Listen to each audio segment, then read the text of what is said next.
Is Rickey Henderson standing in, and the first pitch of the ball game from Guzman comes in high. Ball game underway on this 94-degree night here in Arlington, Texas, just outside of Dallas, about 15 miles or so. Guzman winds and throws, and Henderson bounces one back of third. Fair ball. Long throw by Buechele, and Henderson is out at first.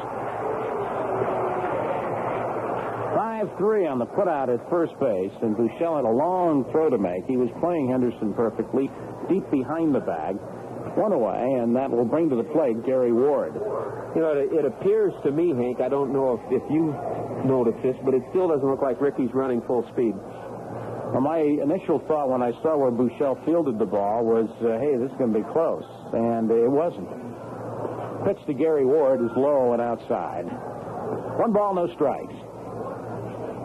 Ward, the former Texas Ranger, in fact, a year ago, he was wearing the uniform of the Rangers, swings and lifts one high in the air to center field and deep. Back on the ball goes Brower in front of the fence, makes the catch.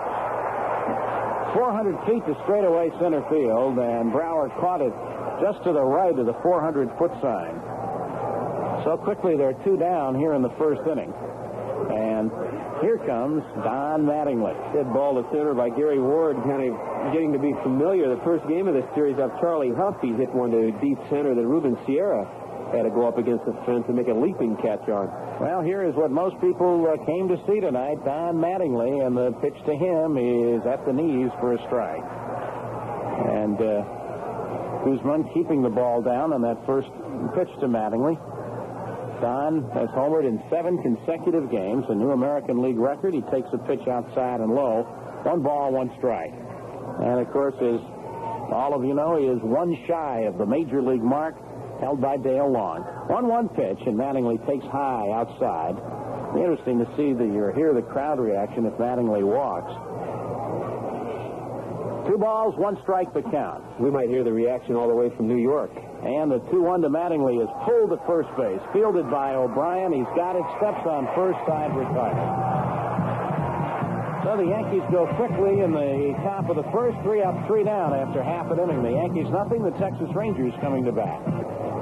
Dennis Rasmussen's making his 20th start of the season. In fact, he's won 5 games in a row. 5 decisions mixed in there was a 1 no decision in that 15-14 Yankee victory over Toronto.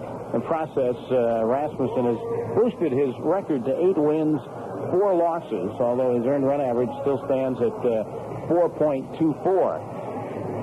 He has faced the Texas Rangers 3 times this year. He's won 2 and lost 1, and lifetime against the Rangers, he is 3-1. Tickets for all Yankee home games are on sale at the Yankee Stadium advanced ticket windows. They're open 7 days a week from 9 until 5. Tickets are also available through Ticketmaster. For more information, call area code 212-307-7171 or 201-507-8900. Well, the shadows have just about taken hold all over the field. There's one slight bright spot out in left center field, or more center field, just to the left of the 400-foot sign, where there appears to be some bit of sunlight that's hitting up against the wall out there. But by and large, the outfielders shouldn't have too much of a problem, at least with respect to the setting sun right now. Bob Brower will lead it off for the Texas Rangers. Playing center field tonight after Odom McDowell started the first 2 games of the series. Brower hitting .254. He's a right-handed batter. He was born in Queens, now lives in the state of Virginia, and the first pitch is hit high in the air to center field, but right at Claudell Washington, who's there, camped under it, makes the catch. 1 pitch, 1 away. You know, there was a little over 24,000 the first game of this series, almost 34,000 last night. There's going to be more tonight. It's a good crowd here. Well, the place holds 43,508. There are some scattered empty seats, but obviously it's only because those folks haven't shown up yet. They are in spots that suggest that the tickets have been sold. In the bleachers, there are I don't see many empty seats out there, I'll tell you. Scott Fletcher, the shortstop at the plate, and the first pitch of fastball is high and away.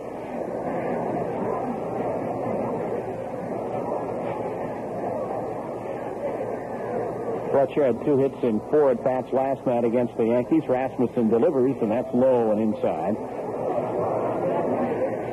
Against Dennis Rasmussen in his career stop, Fletcher has had 7 hits in 19 at-bats. That's a .368 clip against the Yankee left-hander. For the season, he's hitting .308. Here's the 2-0 pitch, and that's taken for a strike, 2-1. No score, bottom of the first inning. The Yankees have taken the first 2 games of this series. They won rather handily, 12-3 here on Thursday night, then came back and won last night 8-4. Pagliarulo even with a bag at third, and the pitch, and Fletcher fouls it at the plate. 2 balls, 2 strikes. We talk so often about the intensity that Don Mattingly has in his approach to the game. Scott Fletcher of the similar type mold. He maybe doesn't have the tools of a Don Mattingly, but he certainly makes the most out of what he has, and he works hard at it.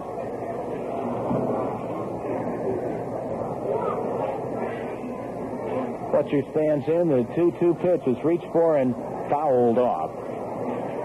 Fletcher had to really go out and go after that ball, and he may very well be asking the plate umpire Ted Hendry if that was a strike. Fletcher's 28 years old. Lives outside of Atlanta now in Marietta, Georgia. How do they say it there? Marietta. And the pitch is over the head. The catcher, Mark Salas, and all the way to the backstop. Wasn't a pitch that threatened Fletcher, but it was more likely to threaten the plate umpire. And the count goes full, 3 balls, 2 strikes. Rasmussen looks in. 6'7" left-hander throws, and the pitch is inside and gets off the glove of Salas and goes all the way to the backstop. And Fletcher goes to first on ball 4. Say, those last 2 pitches, it almost appeared that Salas didn't see him. Maybe he's not taking the ball coming out of the background. It's not a large hitting background here to straightaway center field. It is darkened out a little bit directly behind the center field fence, but the way Salas approached those, it looked like he didn't see him. Well, the one appeared to be over his head before he even reacted. This one the next one was even tougher to lose because that wasn't really wild. It looked like it just, you're right, just plain eluded him. Here's Ruben Sierra.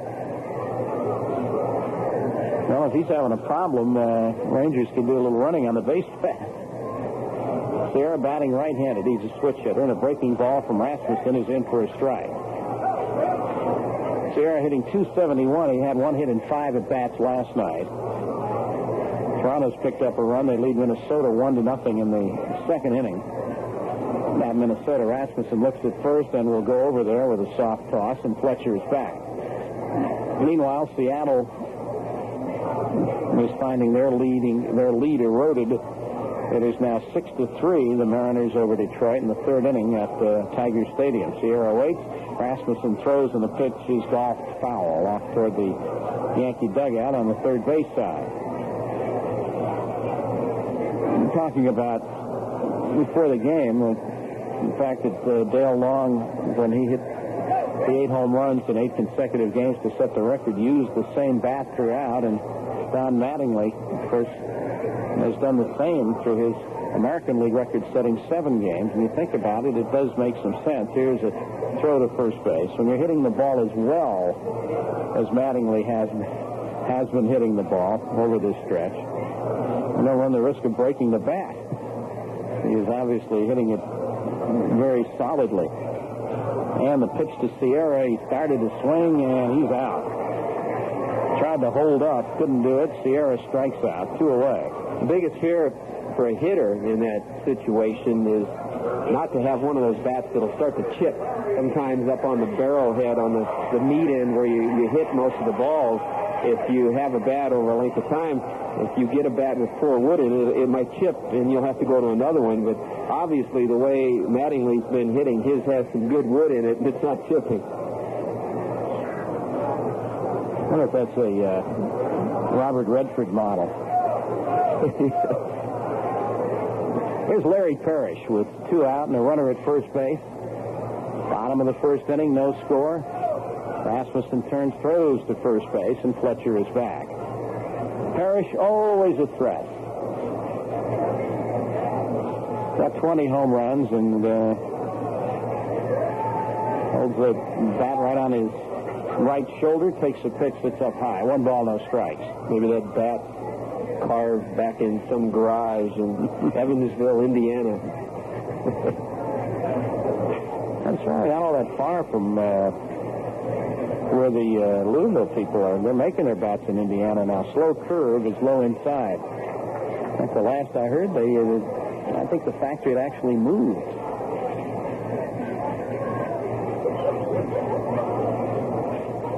Well, the Tigers have come all the way back and have tied up Seattle 6-6 on a 3-run homer by Chet Lemon.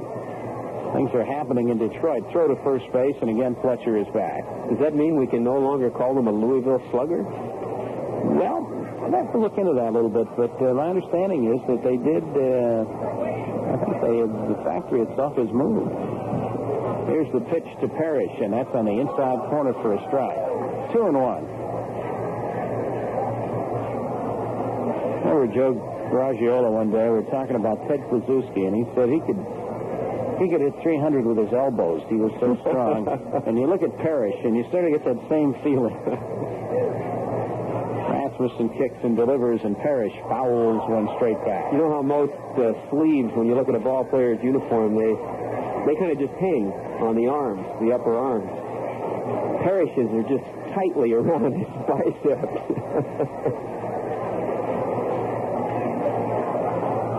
His jersey wears or fits the way most guys' trousers do now. 2 balls, 2 strikes, 2 outs. No score, bottom of the first inning. The runner at first is Fletcher. Mattingly holding against the runner as Rasmussen turns, throws again to first base.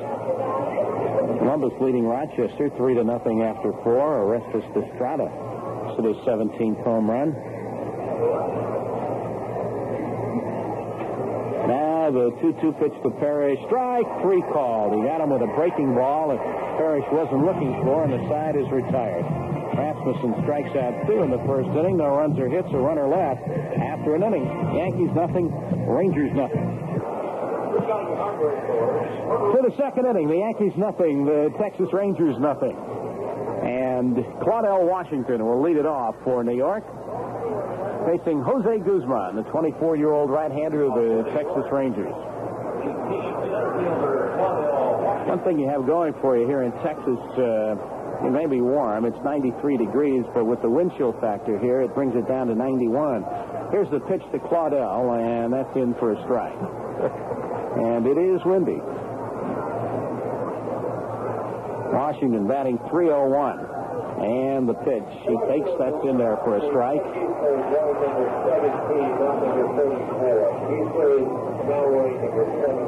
0-2 the count to the Yankee center fielder. Guzman throws, and ball pops right out of the glove of Stanley. The pitch was high. But for a moment, it might have nicked Claudell's bat, but I think Stanley showing the same problem that Mark Salas had. Actually, something to that, and there's the line and the 1-2 pitch, and that's high. 2 balls, 2 strikes. Just asking Claudell, having him move from the number 2 spot to the cleanup spot tonight, he said he thinks a little bit more about driving the ball a little harder to the gaps when he hits cleanup as opposed to hitting number 2. This time he lines one right behind third base coach Mike Ferraro. He went behind Ferraro because Mike saw it coming and ran toward third base.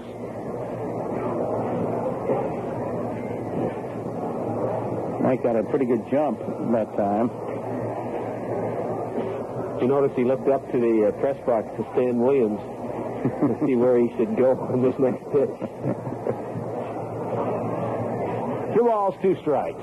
Claudell had 3 hits last night, 3 singles and 4 at-bats, and the 2-2 delivery is swung on and missed strike 3. Well, Claudell Washington strikes out 1 away as we pause for station identification on the New York Yankees radio network. New York Yankee baseball on Talk Radio 77 WABC, New York's Yankee station. Hank Greenwald with Tommy Hutton. We're at Arlington Stadium. the outskirts of Dallas, Texas. No score.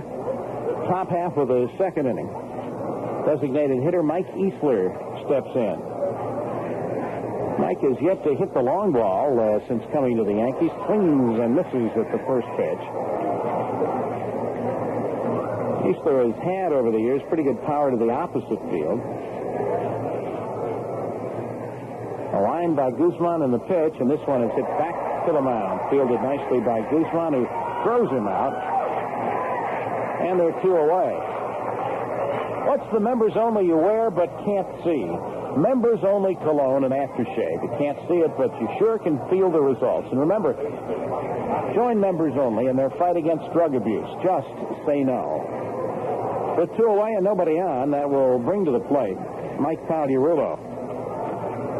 Had a hit last night. It was a 2-run homer. And the pitch runs inside. In fact, he's been on somewhat of a home run tear himself lately, with 4 home runs in the last 7 games. The line and the pitch, and Pagliarulo lays off. It is low. They do have a rather small hitting background. Straightaway center field. Pagliarulo pulls it to the right side. O'Brien will field it. Flip on to Guzman at the bag, and the side is retired. 3 up, 3 down. Guzman picking up where he left off. Tommy pitched very well against the Yankees in New York. Doing that here after an inning and a half, no score.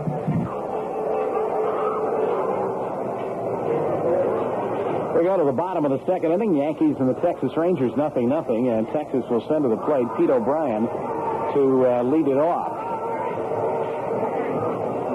We're talking about the background, the hitting background, and perhaps some trouble affecting the catchers on some of the pitches, picking up the ball. One thing I think people don't have the occasion to really realize this or understand this is that when a pitcher rears back and throws, as far as a catcher or a hitter is concerned, it's not just coming from the mound. That ball is should be coming out of a flagpole or out of a tree or somewhere. And the first pitch to O'Brien is inside and low. 1 ball, no strikes. Tommy, you're probably better equipped to explain all of this than I am, but Rasmussen throws, and the 1-0 to O'Brien is bounced to Mattingly at first. He's got it, steps on the bag, 1 away. Well, a lot of it's the release point, where the pitcher lets go. And the first thing that comes to my mind, I can remember a big, tall right-hander used to pitch for the San Francisco Giants, Ed Hilicki. And for some reason, he delivered out of a sign that was a little bit to the left of center field, and he was tough to pick up. I know the right-handers had lots of trouble with him. He was a little easier for lefties. But he threw right out of that one sign that was a little bit away from the background that was in straightaway center field, because he was about 6'7". Here's Pete Incaviglia facing the 6'7" Rasmussen, and the first pitch is swung on and missed. So that pitcher brings that arm back on his backswing, if you will. And he's got that ball up there high. It's from the vantage point of the hitter, it can sometimes look like it's above the fence in center field, or as you put it, coming out of one of the signs. Of course, then a guy like J.R. Richard looked like he was handing it to the catcher. Well, I bet. Here's the 0-1 to Incaviglia. Fastball is high. 1 ball, 1 strike. 1 out, bottom of the second. Yankees and Rangers 0-0 here in Game 3 of this 4-game series that will wrap up play this year between these two clubs. Each side has won 5 games so far, and the 1-1 to Incaviglia is fouled straight back. Of course, you hear all the stories about outfielders having problems, and there's been a couple classic instances, probably classic because they happened in the Fall Classic in the World Series, and anything that happens there is always magnified. Hack Wilson in the 1929 series, Norm Sebring at Yankee Stadium in '58. Here's the 1-2 pitch, and Incaviglia fouls it at the plate. Sebring, who against the Milwaukee Braves had 2 or 3 balls that were hit out there that he was unable to catch. I think he was charged with a couple of errors. One ball was scored a base hit. And of course, Hack Wilson in the '29 World Series 1-2 pitch, breaking ball low inside, 2 balls, 2 strikes from Cubs in the Athletics, and the Cubs were leading 8-0 going to the 7th inning. And the Athletics scored 10 runs. And Wilson missed 2 balls in the sun, one that he dropped, another that he misplayed that went for a 3-run homer. And perhaps the greatest comeback in any World Series game. And Philadelphia won the game. Of course, Wilson, who was noted for many things in his career, particularly his ability to hit the ball, but will always be known for that as well. 2-2 pitch is high, ball 3. And Pack later learned to live with that. He fortunately had somewhat of a sense of humor. Following year, one year he was in a hotel dining room, and he asked them to, he went up and pulled down the shade in the dining room and asked them to dim the lights, he said, so he wouldn't misjudge the soup. Here's a 3. Well, he started the motion, and then time was called. But they say you got to have a sense of humor in a game like this. If you don't, you'll be serving that soup. There's the line. 3-2 to Incaviglia is high, ball 4.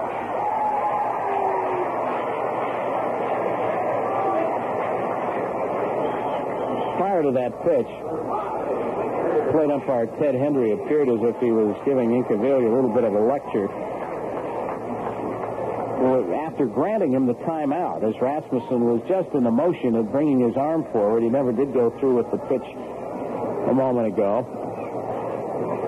And I still haven't quite figured out why they bother lecturing the guy if they grant him the timeout. Well, I think he said, don't count on me giving that to you if you give it to me that late the next time. A little more warning. There's Mike Stanley, runner at first, 1 out. Bottom of the 2nd inning, 0-0 game, a throw to first, and Incaviglia gets back. Stanley's hitting .307. He's had 101 at-bats. Did not start the season with the Rangers. He started with their AAA club at Oklahoma City. Here's the pitch, and a breaking ball drops in for a strike. 0-1 the count to the Texas catcher. Tim Foley going through some signs in the third base coach's box. Art Howe is the coach over at first. Stanley has good power to right center field. Rasmussen with another throw to first base as Mattingly was playing off the bag and then retreated. 0-1 the count. Then Rasmussen at the belt, and again another throw to first base. And the fans, as they do all over the American League, are reacting to the continual throws to first base by Rasmussen, and here's another one.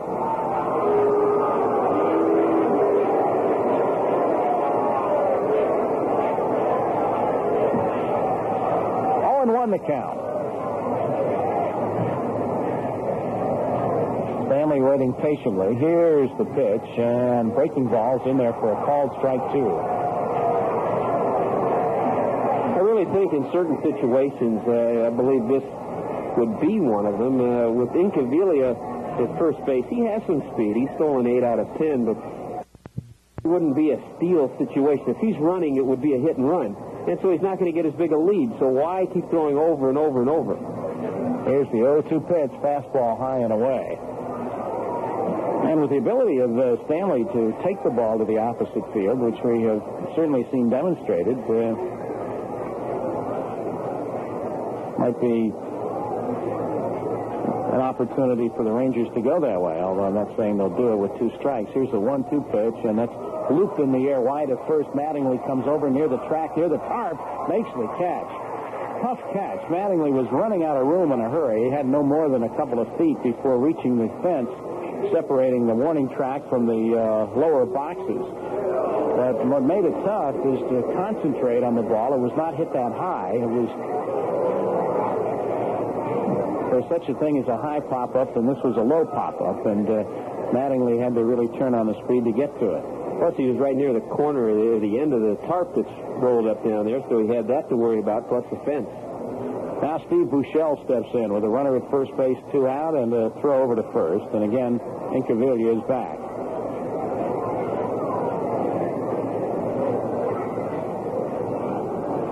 Neither side with a base hit. We're in the bottom of the second inning. Pitch to Buechele is high. 1 ball, no strikes. Third baseman of the Rangers is hitting .224, but has hit 7 home runs this year. He had 18 for Texas last year. Buechele waits. Here's the pitch, and that's in there for a strike. One of the things, you talk about the many things that make certain pitches effective, and one that might make Rasmussen's off-speed pitch effective is the constant throws to first base, because I think you tend to lull the hitter to sleep a little bit, too. Breaking ball high outside.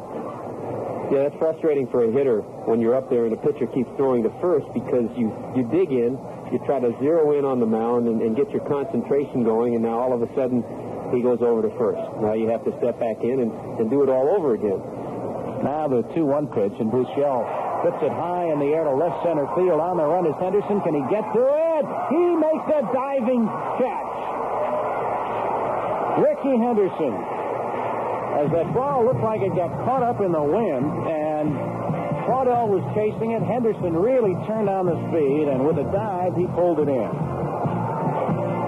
Side retired here in the second. No runs or hits. The Rangers leave a runner. After 2, Yankees nothing, Texas nothing. It's the Daily News hometown home run inning, and Michael Arndt of Baldwin, New York, and Louis Nimitz of the Bronx have a chance to win $1,000 on a Yankee home run, or better yet, $10,000 on a Yankee Grand Slam, courtesy of the Daily News. Mark Salas will lead it off for the Yankees, top of the third inning. 0-0 game. As Jose Guzman winds and throws in the first pitch, dips low. 1 ball, no strikes. Salas has hit a couple of home runs as a New York Yankee this year. And for the season, he's homered 5 times. The pitch to Mark is grounded to first base. Right at O'Brien, who's got it. He'll step on the bag, and there's 1 away. O'Brien's been a busy guy, and figuring in 4 of the last outs at first base. And Guzman is keeping the ball down, and 5 of the 7 outs have been hit on the ground, 1 fly ball and 1 strikeout. And that's the same way he pitched in the ballgame in New York. I'm talking about O'Brien being involved in the outs. I don't mean in terms of ground balls to other people. I mean either to him or 3 of them have been to him. Here's the pitch to Paul Zuvella, and that's in for a strike. Guzman really doesn't fit in on this staff because he throws strikes. Well, he must, because some of them apparently have been getting hit. He's got a 5.09 ERA, but you'd never guessed it the way he's pitched against the Yankees.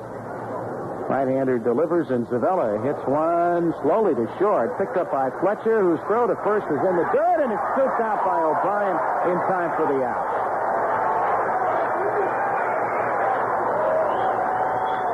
Bang-bang call at first base as Fletcher couldn't get much on the throw. He made a kind of a looping throw to first base, and O'Brien picked it out for the out.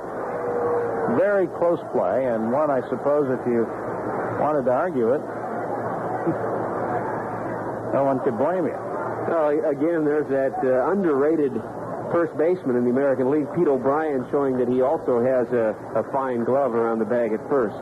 With 2 out and nobody on, here's Wayne Tolleson, and the pitch to him, the fastball is high. It's interesting, the contrast in the 2 pitching styles. Guzman, who works very quickly, and Rasmussen just the opposite. There's a line drive to left field. The Yankees have their first hit of the night. Wayne Tolleson singles sharply to left.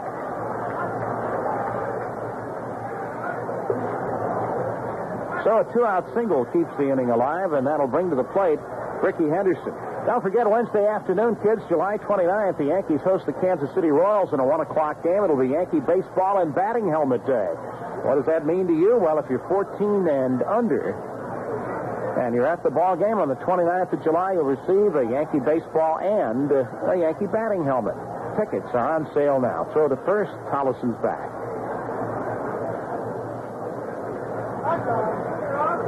Rickey Henderson batting for the second time, grounded to third. And the pitch to Henderson is low for a ball. Henderson came into play tonight hitting .308.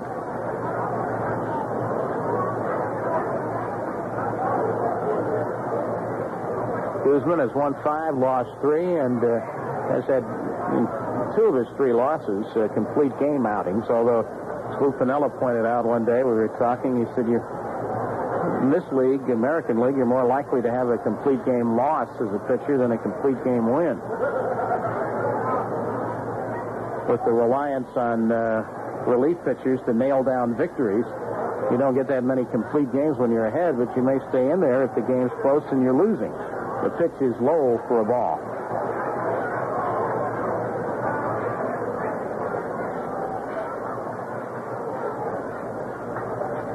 Well, Seattle must have really offended the Tigers by jumping out in front 6-1, because the Tigers have come roaring back.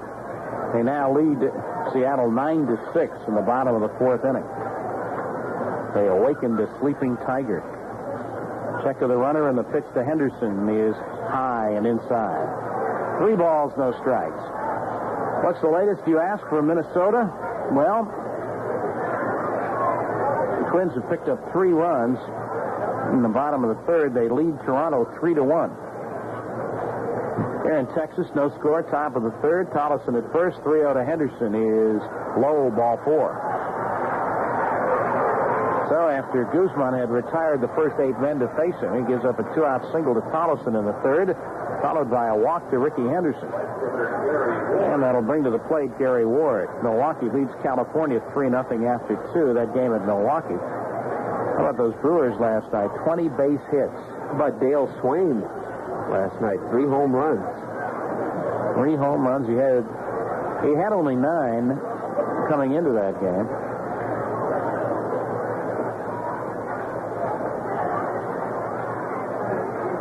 Gary Ward batting for the second time. Fly to center his first time up. Runners at first and second, 2 outs. Pitch to Ward is taken for a called strike. And New York, top of the 7th, Reds 5, and the New York Mets 2. Montreal leads Atlanta 2-0. They're going to the 6th inning in Montreal. Pitch to Ward, fastball inside. Expos have won 5 in a row, looking for 6 straight tonight. Trying to pick up a game on the Cardinals, who lost this afternoon. 1 ball, 1 strike count to Ward. Tolleson off second, Henderson away from first. Guzman throws an off-speed pitch, and that's in there for a strike, and Ward not very happy. I don't think he disagreed with the call. He just not happy that he was fooled the way he was with that pitch.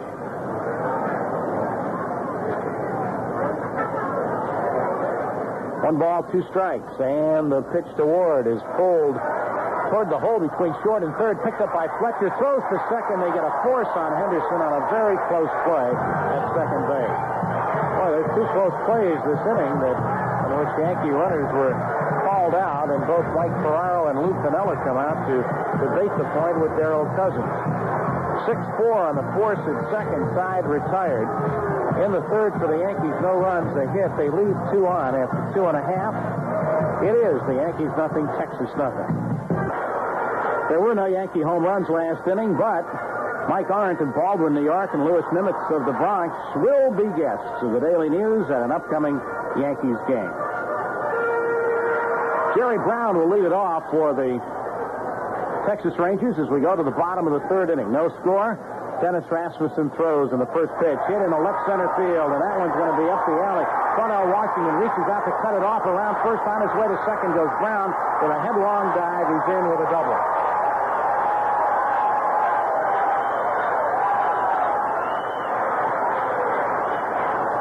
First hit off Dennis Rasmussen. Browne with that outstanding speed of his on flying around first base.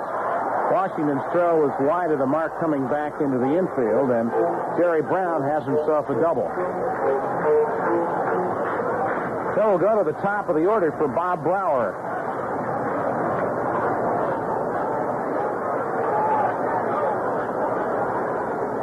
Brower flied to center field his first time up. Hey, with the speed of Browne at second base. Don't know whether it is necessary to bunt him over. The Yankees will be alert for that, however, as Brower steps out as he tires of waiting on Rasmussen. Pagliarulo playing up on the edge of the cutout portion of the infield at third. Mattingly ready to charge from first base. Browne leads from second, and the pitch to Brower, he takes the strike called. So his instructions were to take a pitch. He did. It cost him 0-1. I think his instructions might have been, see if you get a pitch on the first one that you can hit on the ground toward the right side. The pitch was a little bit in.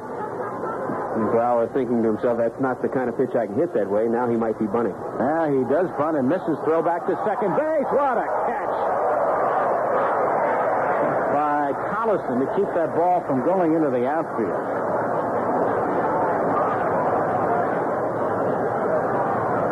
Salas had the right idea. However, Browne was not trying to get back to left center field. He was trying to get back to second base. The throw almost went into center field. I tell you, Tolleson may be a little guy, but when he has to stretch out, he's 6'4". He utilized some of those college abilities as a wide receiver right there to pull that one down. No balls, 2 strikes. Now a turn and a lob throw back to second base. Tolleson tried to sneak in behind Jerry Browne.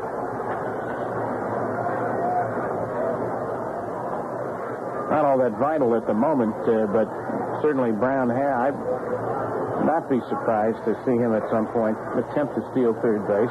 If he does, he would wait until after. Yeah, I don't think, as I say, at this moment, it's not all that vital. But if Brower fails to get him over there. Well, there he goes, and they throw behind him. The throw to third. He is safe. Well, we're both wrong. He stole third, but he did it before either one of us expected him to. Rasmussen threw behind the runner. Dennis could have done, I suppose, is because he was committed at that point. Because they probably, I'm sure they had a play on, obviously, so. And because of his size, it takes Dennis so long to kind of uncoil and turn towards second. And once he did that, Browne already had a pretty good jump. So there's a runner at third with nobody out. 2 strikes on Brower. And Rasmussen throws. The pitch is lined in the center field, a base hit. Browne scores. It's 1-0 Texas on a single to center by Bobby Browne.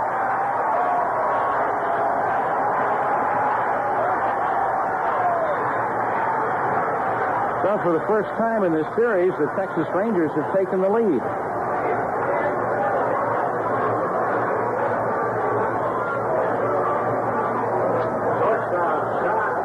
And that'll bring to the plate Scott Fletcher. Back-to-back hits by the Rangers here in the third inning. The double by Browne, followed by Brower's single. Now Mark Salas will go to the mound. Don't be surprised to see Bobby Valentine put some kind of a play on here with Fletcher hitting and Brower, who has good speed at first base. That's interesting. Things you pick up watching a guy. First thing it appeared to me Rasmussen did when he saw Salas coming to the mound was turn and look to the bullpen. There is no one throwing in the, well, there will be in a minute, however. There's the pitch to Fletcher low inside. At the time Rasmussen looked, there was no movement out there at all. Now Hudson gets up and starts to throw. Brower at first base gave one heck of a bluff towards second. With all that was going on, I saw the movement on the part of Brower. I don't know whether that was just a bluff or whether he caught his spikes or what. 1 ball, no strikes. Fletcher walked his first time up. Rasmussen throws, and Fletcher takes a strike in the inside corner. Ernie Witts hit a 2-run homer for the Toronto Blue Jays to tie up their ball game with Minnesota 3-3 in the 4th inning. Texas leads the Yankees 1-0. We're in the bottom of the 3rd here in Arlington. Pretty good lead by Brower, who's got some speed and a throw to first base, and he's back easily.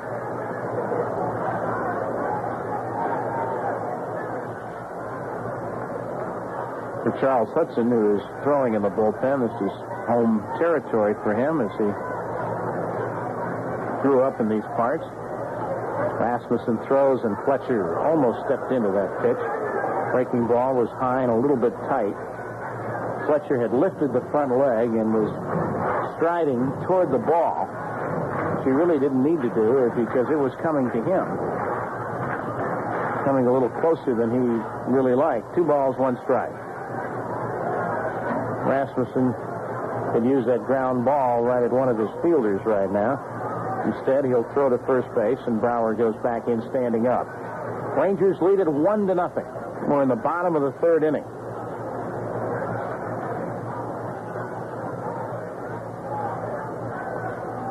Ruben Sierra waits on deck. Rasmussen throws. The runner goes, and the pitch is lined past Pagliarulo. Fair ball down into the Yankee bullpen. Here comes Brower being waved around third as the ball caroms away from Henderson. Into second base with a double is Fletcher, and it is 2-0 Texas.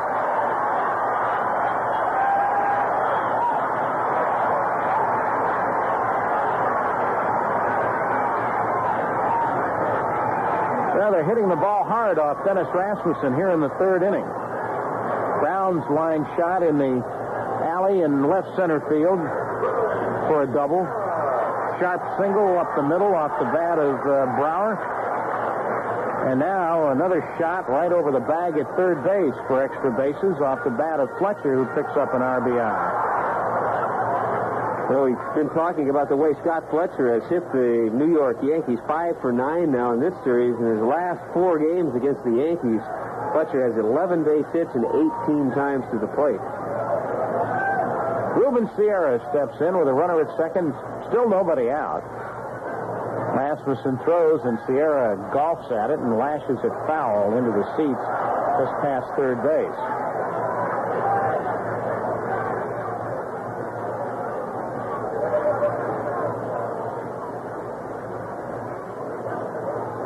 Sierra, over the course of the last 8 games, has had 14 hits and 36 at-bats, a .389 clip.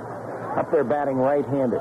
Runner at second is Fletcher, and the pitch to Sierra is outside. 1 ball, 1 strike. Rangers lead it 2-0.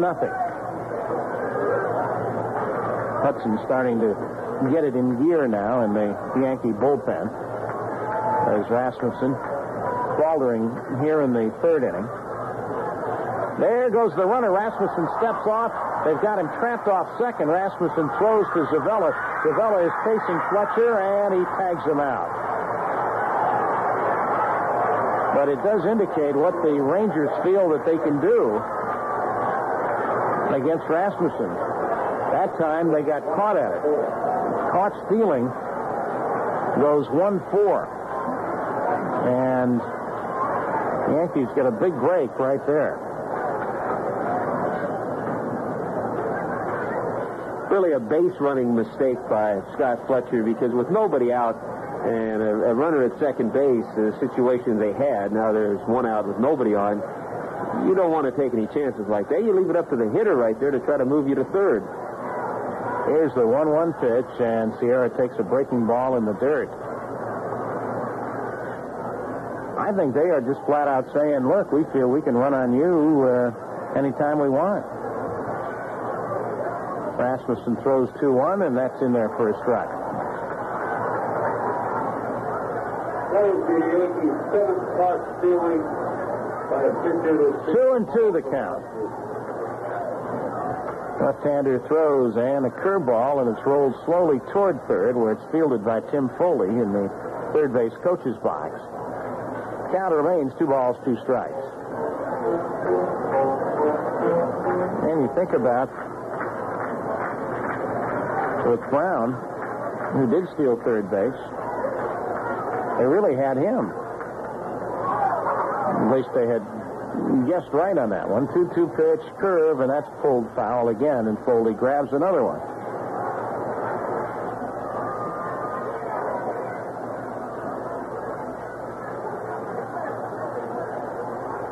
Larry Parrish waiting on deck. Rangers have scored twice here on 3 hits. We're in the bottom of the 3rd inning. The game continues at the beginning of side 2 after a short delay.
Has scored twice here on 3 hits. We're in the bottom of the 3rd inning.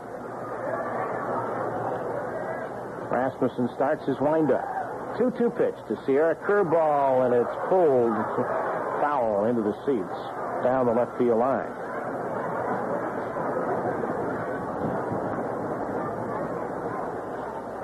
Following tomorrow night's game, the Yankees will move on to Minneapolis. 3 games coming up with the Minnesota Twins, and then 3 more to round out the road trip in Chicago. 2 balls, 2 strikes the count.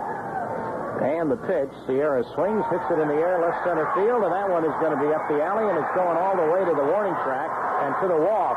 Sierra hustling around second. He's going to try for third. Toleson's throw to Pagliarulo wide of the mark, and into third with a head-first dive and a triple is Ruben Sierra.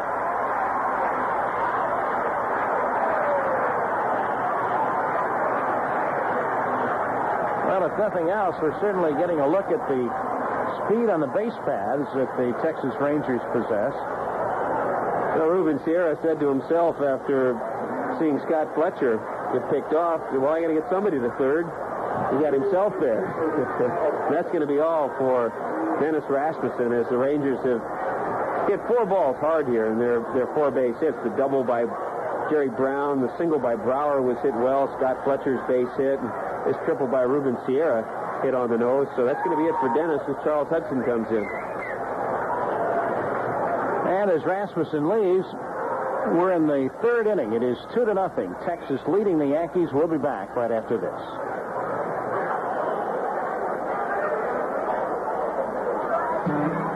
Mark B of the Seagam's Golden Wine Crew. Mr. Seagam told me to give you the hard sell. I said, man, this crew tastes so good. Just let me sing my song. Golden Wine Crew, it's wet and it's dry. Golden Wine Crew, it's right in the line. Golden Wine Crew, me and the guys. Love all the time. Golden Wine Crew, oh yeah. And it's hot, golden wine cooler, love it alive, golden wine cooler, it's so good, so smooth, so fine, there's nothing like it, I guess that's why, golden wine cooler, wet and it's dry, the Seagan Wine Company, New York, New York. Hi, I'm Dennis Rasmussen of the New York Yankees. Let me put you straight. Drunk driving has to be stopped permanently. Riverview Medical Center in Red Bank, New Jersey is helping get drunk drivers off the road. Riverview's Home Run gives a ride home to anyone who feels he or she shouldn't drive. No questions, no lectures, no charge. Riverview Medical Center will help you set up Home Run in your community. Call them at area code 201-530-2283. That's 201-530-2283. Home Run. It's the safe way home. Well, as Charles Hudson completes his warm-ups, we'll pause for station identification on the New York Yankees radio network. New York Yankee baseball on Talk Radio 77 WABC, New York's Yankee station. First batter that Hudson will face in the bottom of the third inning is Larry Parrish. This will be Hudson's sixth appearance in relief. Overall this year, 7 wins, 2 losses, and a 3.66 ERA. He inherits a runner at third base. And now he steps off the mound, throws back to second. And they're appealing that Sierra missed second base. And if he did, it was so long ago that you couldn't blame Darrell Cousins if he didn't remember whether Sierra missed second base or not. And it certainly doesn't appear as if Cousins feels that he did. So Sierra's at third base, nobody out.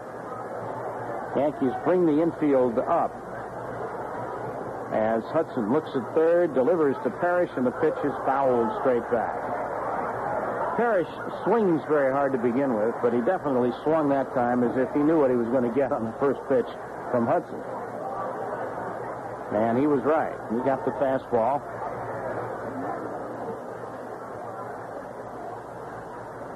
Rangers have scored twice on 4 hits here in the inning, 3 of them for extra bases. 2 doubles and a triple. Now the pitch to Parrish, and he swings and misses as Hudson really hummed that one right by him. Well, I'm not sure I remember an individual pitch by Hudson thrown any harder than that one. Even allowing for the, 10 strikeout game he had earlier this year. 0-2 the count on Parrish. Hudson delivers, and there's a high chopper charge by Pagliarulo. Picks it up, throws to first. Parrish doesn't run, and he's out. Parrish thought it was a foul ball.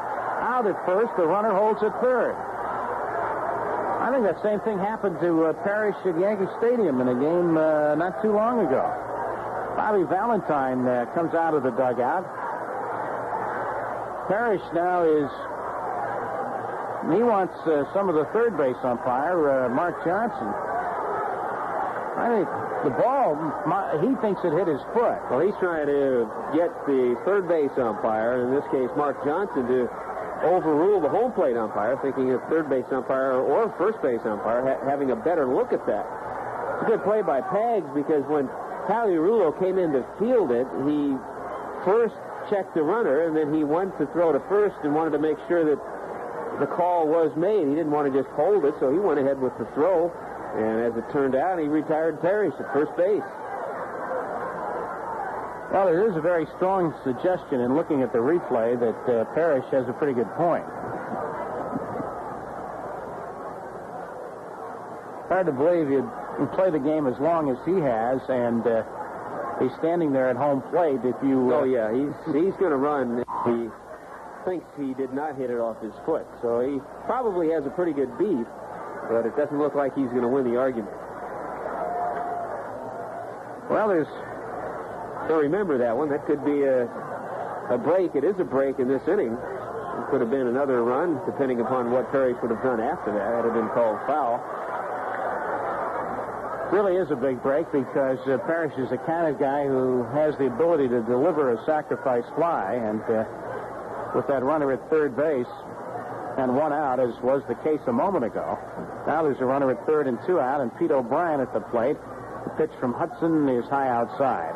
The thing that Parrish didn't do, maybe the mistake that he made, he didn't really hop around at the plate like the ball hurt him, like it hit his foot. Some players will do that even if it doesn't hit their foot, if it's close. It hurts now, I'll tell you. Pitch is taken for a strike by O'Brien, 1-1. Pete first time up tonight, bounced to Don Mattingly. 2 out here in the third inning. The Yankees have gotten the outs in this inning in rather bizarre ways. The lead by Sierra from third, and the 1-1 pitch to O'Brien, lined, and one hop picked beautifully by Zuvella. Turns, throws him out, and the side is retired. A smash off the bat of O'Brien, and Zuvella, starting quickly to his left, made an all-or-nothing pickup of that ball. Well, that thing is by him, and another run is in. For the Rangers, 2 runs, 4 hits. No errors, 1 left. The score after 3 in Texas, Rangers 2, Yankees nothing. On we go to the 4th inning. It is 2-0, Texas. And to the microphone, we bring you the play-by-play. Here's Tommy Hutton. All right, Hank, thanks. And hi, everybody. How you doing tonight? And to the plate, Don Mattingly. First pitch from Guzman is a breaking ball low, ball 1. Mattingly grounded to first base in the first inning, 0 for 1. As Guzman delivers the next pitch, and it's outside, ball 2. 2-0. If you've been out of the country and haven't heard, Don Mattingly has hit 9 home runs in his last 7 games. Swings at the next pitch, sends it to deep left field. Backing up is Incaviglia. He leaps. It's out of here. Mattingly has tied the Major League record, hitting one to the opposite field. 8 straight ball games. Mattingly is homered as he circles the bases. The Yankees get on the board. The score 2-1. The Rangers have the lead. Oh, he did it. And 43,000 plus are on their feet here at Arlington, Texas tonight, applauding Don Mattingly of the Yankees. The ball just cleared the left field fence about 5-10 feet left of left center, left of the 380 mark. Didn't even reach the seats. It barely made it, but just by enough. Claudell Washington, the next hitter, sends one deep to center field. Flowers back. This one's gone. Yankees have tied it 2-2.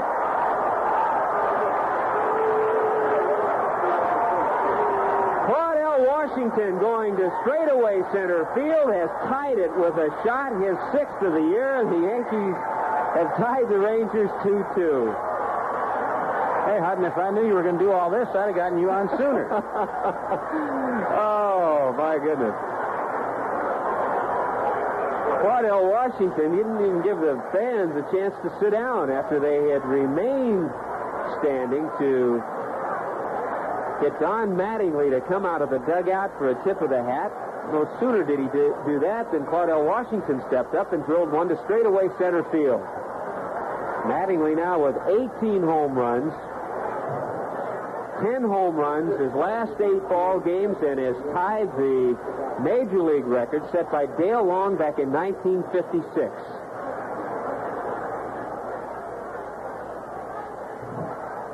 Oh, here's Mike Easler. Mike hit one back to the mound in the second inning, 0 for 1.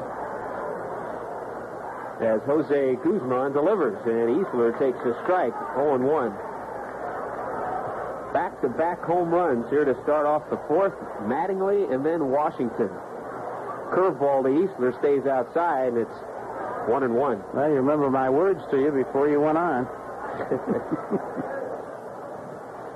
Jose Guzman kicks and pitches. Easler fouls it at the plate, and it's 1-2. And then funny that Claudell Washington, as I had mentioned earlier, said when he hits in the number 2 spot, he tries to do certain things, and as he finds himself in the number 4 spot, he tries to drive the ball a little bit more. Well, he drove that one over 400 feet to straightaway center field.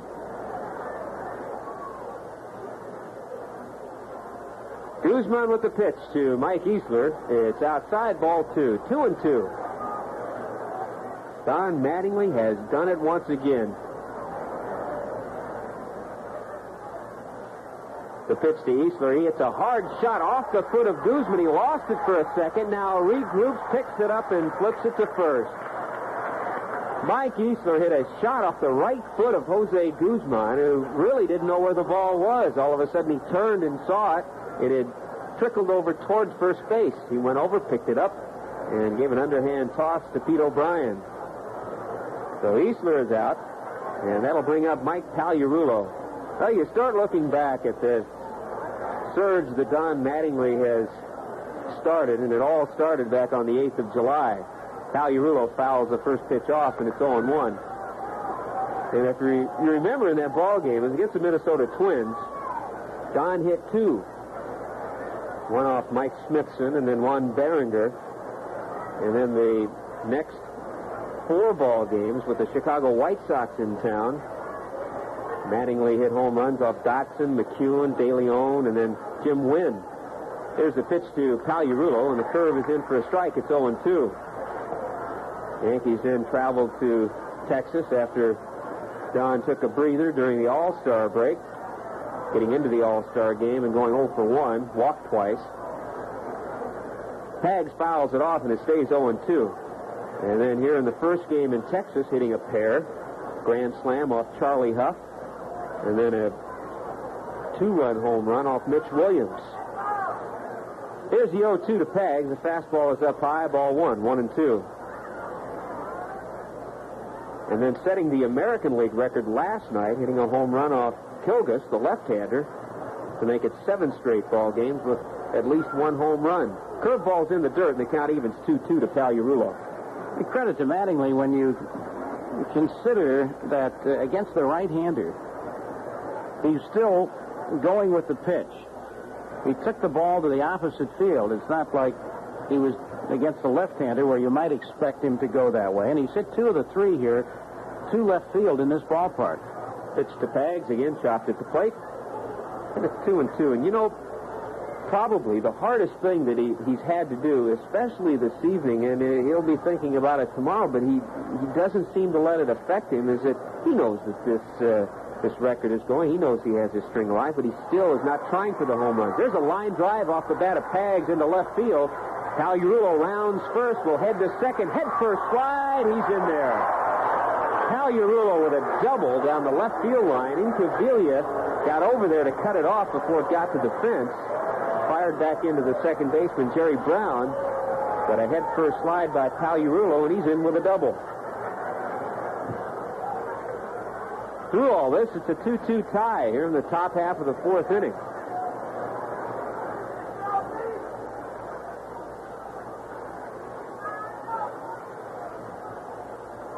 And the batter is Mark Salas. Salas grounded to first base, 0-for-1. Left-handed hitting catcher pulls one down the right field line, but it hooks foul, and it didn't really have home run distance.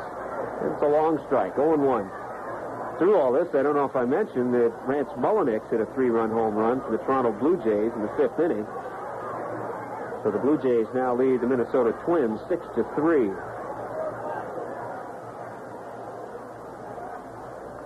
Here's the 0-1 pitch to Salas. He shortens up on the bat and takes it outside, ball 1. But the biggest shot so far in the major leagues today, the one off the bat of Don Mattingly to left field.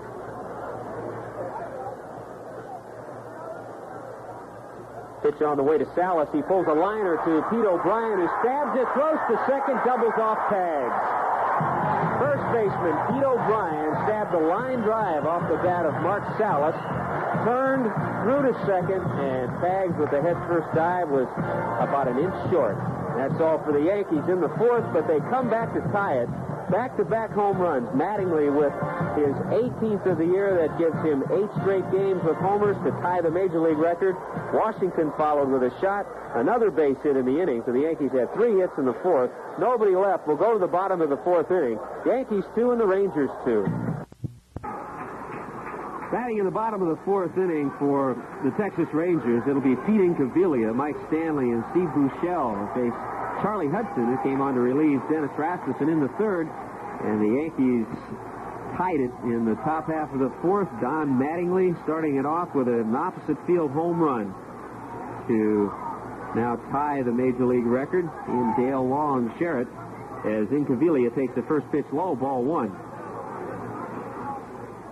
10 home runs, 21 RBIs now in the last 8 ball games.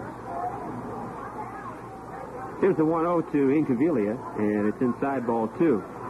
Incaviglia, last time up, walked, and that was off Dennis Rasmussen. Right-handed hitter. has 17 home runs and 50 RBIs. Hudson rocks it back. Here comes the 2-0. Incaviglia lets it rip and fouls it straight back. 2 balls and a strike. Yankees 2 runs, 4 hits. And the Rangers 2 runs, 4 hits.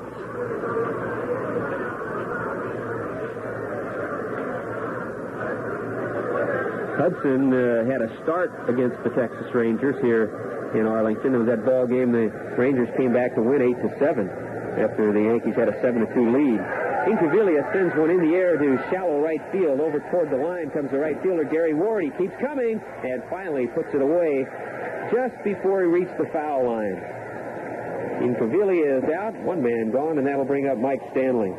You know what will improve your tennis serve? Members-only tennis wear. It'll distract your opponent, unless he's wearing it too. Members-only tennis wear. And remember, join members-only in their fight against drug abuse. Just say no. Right-handed hitting catcher Mike Stanley will step in. Stanley popped up to Don Mattingly in foul territory back in the 2nd inning. Looks at the first pitch. It's a high ball 1. Stanley, before his recall on June 3rd, playing at Oklahoma City in the American Association, had 54 RBIs in 46 ball games. Hudson delivers the pitch. Fastball is in there. Strike 1. 1-1. Stanley has a unique way of concentrating at the plate. As he gets ready for this next pitch, the 1-1 delivery is a little outside, ball 2.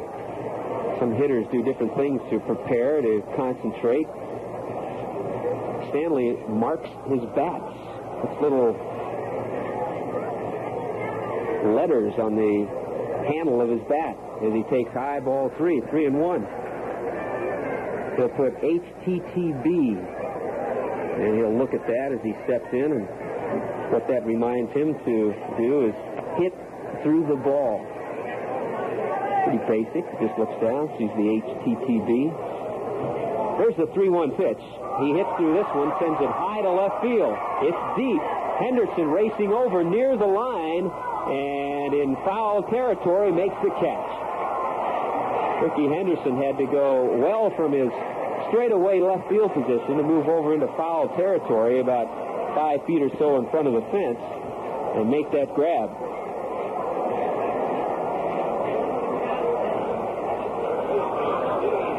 Well, 2 are gone, and that'll bring up Steve Buechele. Yeah, you're telling a story about Mike Stanley marking those letters on his bat, and the concept certainly is nothing new. I used to do that on my sleeve when I went in to take exams in college. There's Buechele taking the first pitch for a strike. Well, those aren't the only letters he writes. I mean, so he'll go up there other times. He probably knows all 26. I'm sure he does. Sure, he'll have KYHD. It's another one. Here's the 0-1 to Buechele, right-handed hitting third baseman, and he fouls it at the plate. Strike 2. KYHD, keep your head down. Of course, you'd have to read the letters on the handle. Has to write BYOB. TGIF. 2-2 tie here in the 4th. Pitch by Hudson to Buechele. He has a half swing, 1 around, and that's all. A strikeout for Charlie Hudson. Rangers go 1-2-3 in their half of the 4th inning. Through 4 in Arlington. The Yankees 2 and the Texas Rangers 2.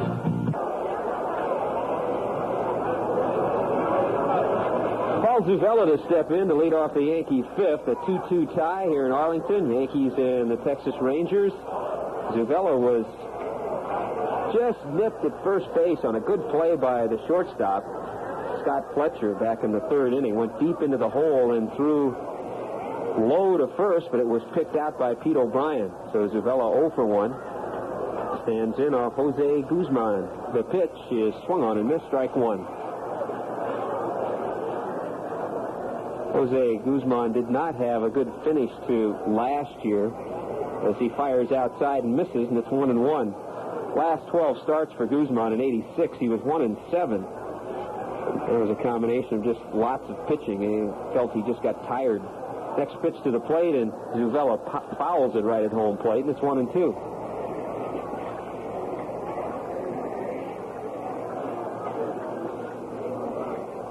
Native Puerto Rican, Jose Guzman. 7-8 on the year. Ready to work, and here comes the 1-2 to Zuvella. He swings and misses, strike 3. Guzman picks up his second strikeout in the game. Let's pause 5 seconds now for station identification on the New York Yankees radio network. New York Yankee baseball on Talk Radio 77 WABC, New York's Yankee station. Wayne Tolleson to step in. Tolly had a base hit in the third. Line drive to left field.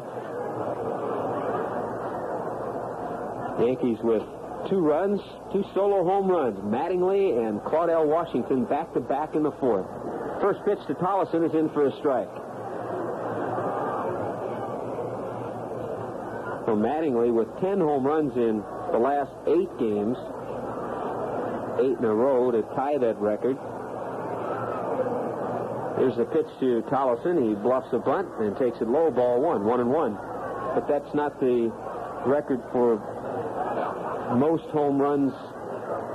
How would you clarify that? Well, by saying Frank Howard hit 6 games. Right, in a 6-game stretch, Frank Howard hit 10 home runs. Pitch to Tolleson, hits sharply up the middle, on into center field. A base hit for Wayne Tolleson. He's 2 for 2. Tolleson at first base, and that'll bring up Rickey Henderson. Yankees host the Detroit Tigers in a 3-game series, July 31st, August 1st, and 2nd. Yankees-Tigers series is highlighted by a couple of special days. On August 1st, all fans at the game will receive a Yankee watch. And then on Sunday, August 2nd, it'll be Hall of Fame Day honoring Catfish Hunter. Tickets are on sale right now, and who knows, Mattingly still may have that home run streak alive. First pitch to Henderson is on the outside corner, strike 1. And the way he's swinging, it wouldn't surprise me. Tolleson takes his lead at first base. Here's the pitch to the plate. Rickey swings. It's a grounder to short. Fletcher to second for 1. Back to first. Double play. Rangers turn a 6-4-3 double play on a double play ball all the way. Hit sharply on 2 hops to short. That's all for the Yanks in the 5th. No runs, a base hit. Nobody left. After 4.5 in Texas, the Yankees 2 and the Rangers 2. Into the bottom half of the 5th inning, the Texas Rangers will have their speedy little second baseman coming up, Jerry Browne. Browne doubled in the 3rd inning. Came around to score on Bob Brower's base hit. Browne will be followed by Brower, and then Scott Fletcher. 2-2 tie. Bottom of the 5th inning, Yankees have 5 hits, and the Rangers have 4. Charlie Hudson on the mound. Retire the Rangers 1-2-3 in the 4th inning.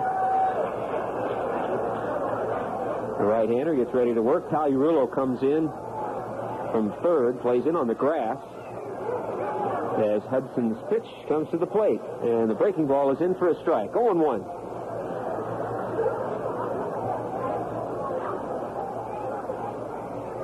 Charles has the sign and is ready to come back now on the 0-1 delivery. Called strike 2, 0-2 to Jerry Browne.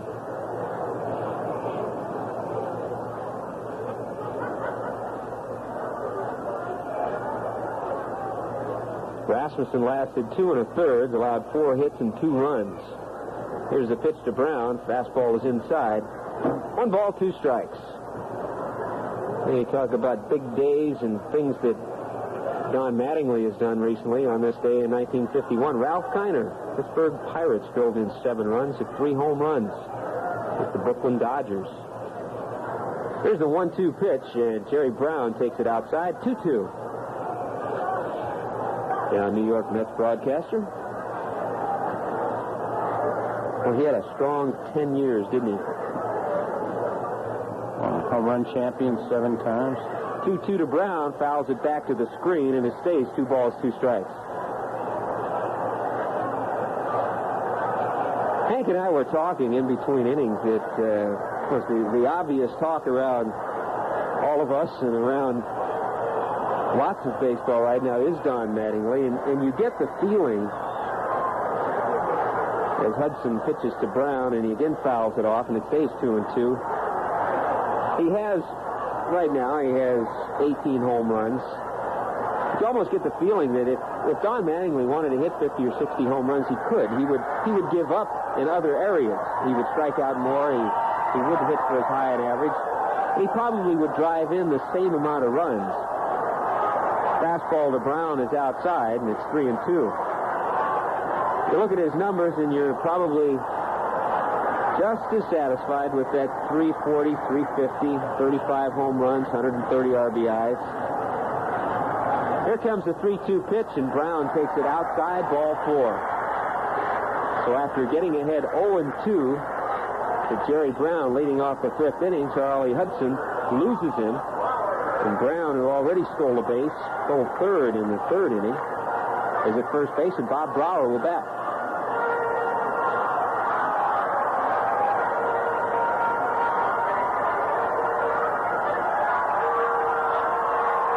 Brower in the ballgame, 1 out of 2. Flied to center field in the 1st inning and singled home Jerry Browne in the 3rd. Brower playing center field tonight in place of Odeby McDowell. And McDowell has had various injuries this year, and Brower has filled in quite well. It's a quick toss over to first, and Browne gets back. The Rangers actually have a record of over 500 with Brower in the lineup. Hey, Brower creates some problems for other teams, perhaps even more than McDowell.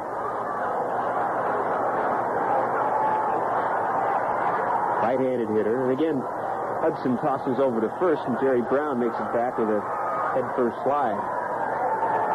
Yeah, they use Brower in a different spot in the lineup, and it utilizes his strengths well, his ability to hit behind the runner. He drives the ball pretty well. Odeby's a little more of a free swinger at the plate. Browne with his lead as Hudson sets and now throws a pitch out. And Jerry Browne is not going anywhere. Ball 1. Well, that'll tell you that's really a direct result of the 3rd inning. What happened on the base paths with the Rangers, the fact that Piniella called for a pitch out.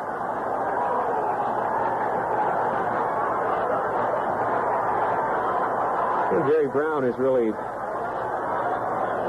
helped his cause, looking back to spring training, and Hudson again throws over to first. I remember talking to Bobby Valentine in Fort Lauderdale one day, and he was looking out at second base. He said, well, if this youngster can make the club, it'll solve a few problems. If Browne hadn't made the club, they probably would have shifted Buechele over to second. Larry Parrish would have had to give up his DH role and play third base. That would have hurt them defensively a little bit. Here's a pitch to Bobby Brower. He swings and misses, and a quick throw to first, not in time. Mattingly stretches out with the one hand. He was laying on the ground and put the tag down, but Jerry Browne made a head-first slide, just got the hand on the bag before Mattingly's tag. Well, it's amazing to see what speed can do, how preoccupied you can get another ball club just with a threat. Even more so than perhaps, whether you do something or not, maybe academic, but just the fact that you're there creates so much havoc defensively. Hudson's ready once again, and the delivery to Bob Brower is fouled over the Rangers dugout. Strike 2, 1-2. Rangers dugout on the first base side, about halfway between home and first. Yankees over on the third base side. Well, we've seen this demonstrated over the years with guys who have batted behind people like Maury Wills, for example, and Tommy Davis batted behind Wills, who was on base and setting records, stealing bases, and Tommy Davis leading the league in hitting, getting all those fastballs. Not that he wasn't an outstanding hitter in his own right, but... a good little number 2 hitter that comes to mind, too, and he was given a lot of credit by Lou Brock. Ted Sizemore used to hit behind Brock and really did a good job. Takes something special. Here's a pitch to Brower, and he chops it at the plate, foul. Count stays 1-2.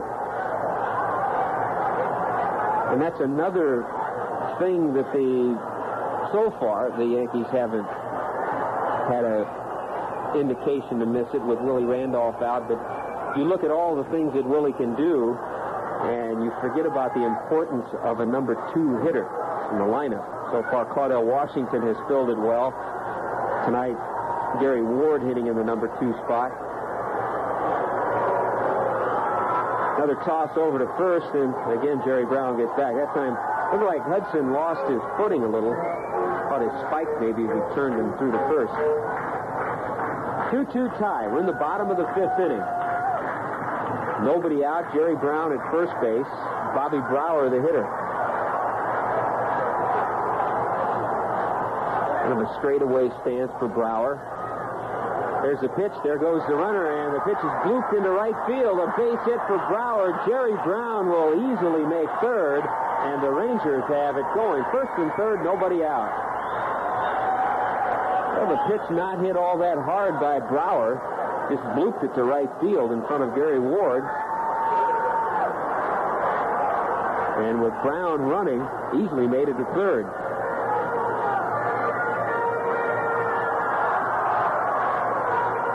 So Hudson has his work cut out for him. First and third, nobody out.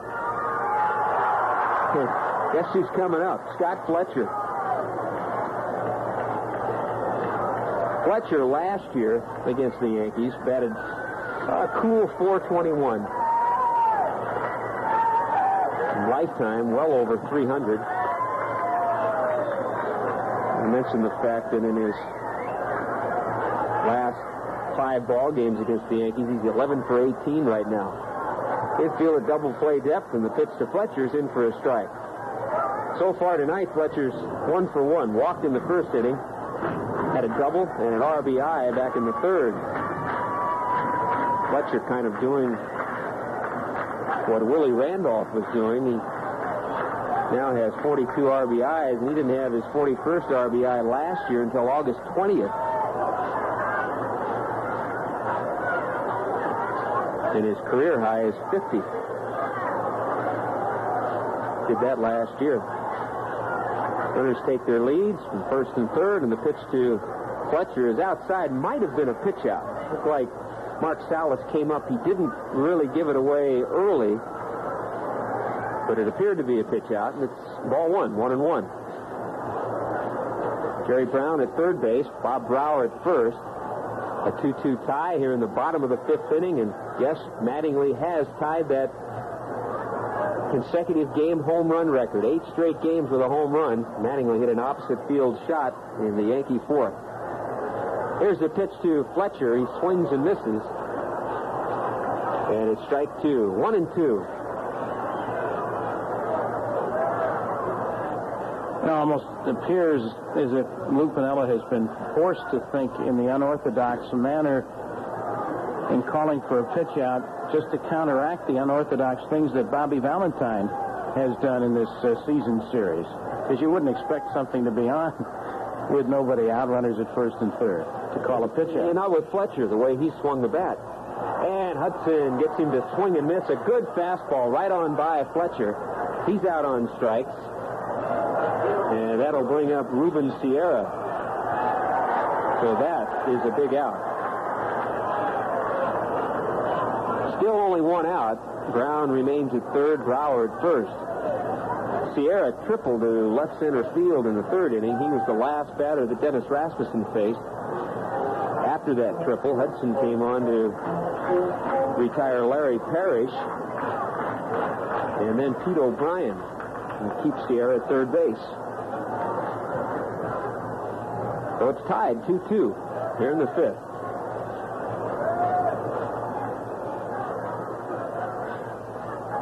Hudson at the belt now pitches to Ruben Sierra, who switches over to the left side now. Takes it low, ball 1. I don't know about you. I think I'll stick around for this one. Hope you don't have any plans. Have you been leaving early? I hadn't noticed up till now. But Here it comes to Sierra. He watches it go low, ball 2, 2-0. Sierra started the ball game hitting .271. Has 51 RBIs. That triple for Sierra was his 4th of the year. And if you're wondering who leads the American League in triples, it's Phil Bradley of the Seattle Mariners. He and Willie Wilson have 10. There's the pitch to Ruben Sierra. He hits it well to right field. Forget about it. Deep into the seats down the right field line. Ruben Sierra, a 3-run shot. And the Texas Rangers lead 5-2.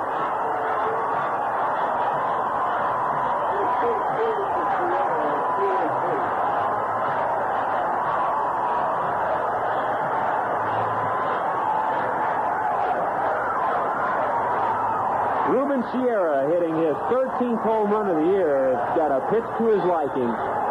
Hung a little bit in the part of the plate. He was able to get the arms out and hit it halfway up into the seats down the right field line. Rangers lead 5-2 on that 3-run home run by Ruben Sierra. And it doesn't get any easier. Here's Larry Parrish. First pitch to Parrish, a fastball inside, ball 1. So when you go back to the thing that started it all off, he had Jerry Browne 0-2 and walked him to open the inning. Hudson comes back with a pitch. Parrish fouls it at the plate. Strike 1, 1-1. Parrish so far is 0 for 2. Struck out in the first inning and then hit that ball off Charlie Hudson in the third that he thought hit his foot. And the ball went to third. Pagliarulo made the play with Parrish standing at the plate thinking it was a foul ball. Home plate umpire Ted Hendry said, "You're out." Here's the 1-1. Parrish backs away, and it's 2-1.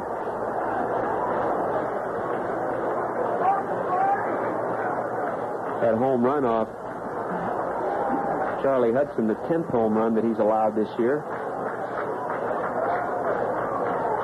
His pitch to the plate, and the fastball is high and tight. Ball 3, 3-1 to Larry Parrish.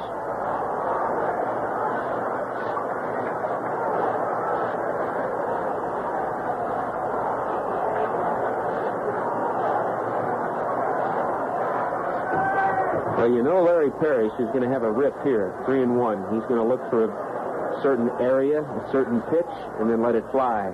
He lets it fly and pops it up behind home plate. Salas will run out of room as the ball goes about 6-7 rows back into the seats. And Salas, as he got near the fence, kind of nicked it with his finger.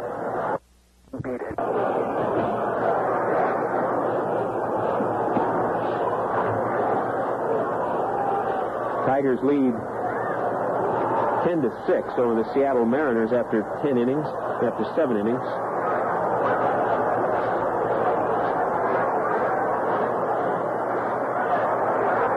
Hudson looks in now, brings it back and to the plate. Fastball, fouled out of play. It'll stay 3-2. Toronto leading Minnesota 7-3 in the 7th. Milwaukee a 4-2 lead over the California Angels. Top half of the 6th inning. The White Sox beat the Indians 6-3. Baltimore 11-7 over Kansas City, and Boston defeated Oakland 5-3. Here's the 3-2 pitch. Parrish checks his swing, but he went around. He is having a tough night as he once again has a few words with home plate ump Ted Hendry. A strikeout for Hudson. That's number 3 for Charlie. Second out of the inning. And that'll bring up the first baseman, Pete O'Brien. O'Brien has had a hot bat coming into this game, 8 for 13. He was robbed in the 3rd inning. Hit a one-hopper that was speared by Paul Zuvella. O'Brien takes a fastball, and it's in for a strike, 0-1.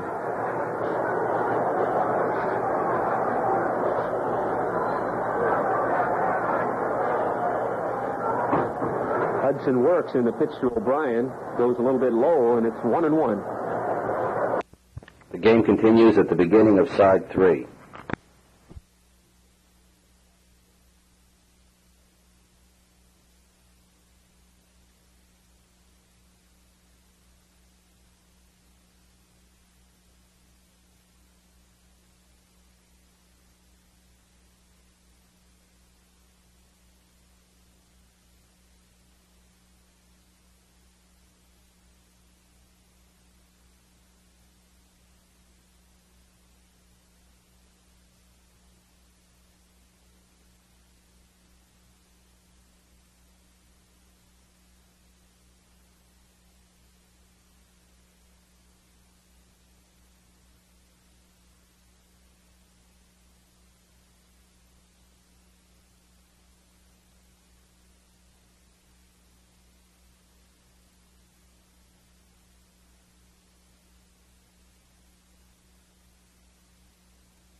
the National League, the Padres defeated St. Louis 4-3. San Francisco over Chicago 9-2.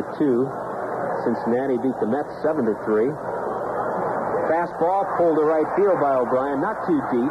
Gary Ward comes in, makes a one-hand catch, and that'll do it for the Rangers in the 5th inning. But they take the lead with a 3-run home run off the bat of Ruben Sierra.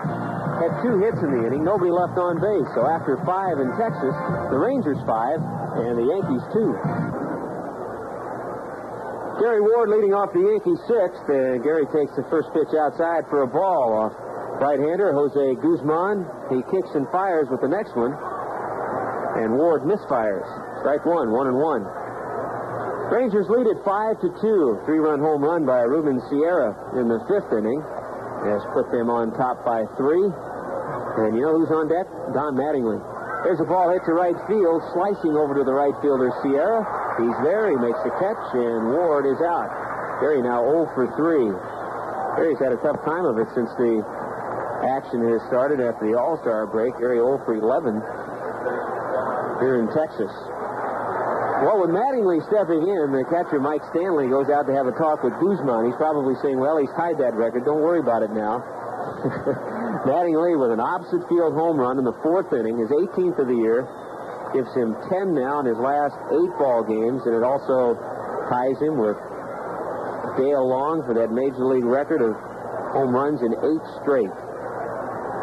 Long setting the record back in 1956 with the Pittsburgh Pirates. Mattingly takes a strike on the outside corner. First time up for Don, he grounded to first. Next pitch by Guzman is inside, and it's 1-1 to Mattingly.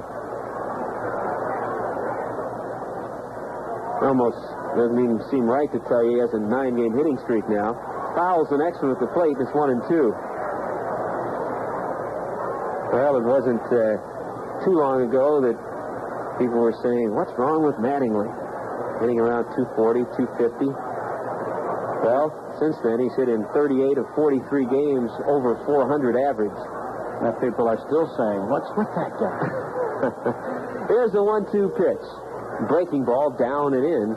2-2. Well, if you're wondering, as Mattingly tries to set the record tomorrow, Steve Trout will pitch for the Yankees in his Yankee debut, and Greg Harris, right-hander, will go for the Texas Rangers. Fastball to Mattingly. He pokes it over the head of the shortstop, Scott Fletcher, on into left field. Mattingly's 2 for 3. Oh, gee. This is unbelievable. You know, Mattingly himself has even said that. He said, I can't believe this. It's the hottest I've ever been. Well, by his standards, that's saying something. Well, he didn't hit that one hard. He hit it off the end of the bat. It was a good pitch by Guzman. Check that bat. Make sure it's all right.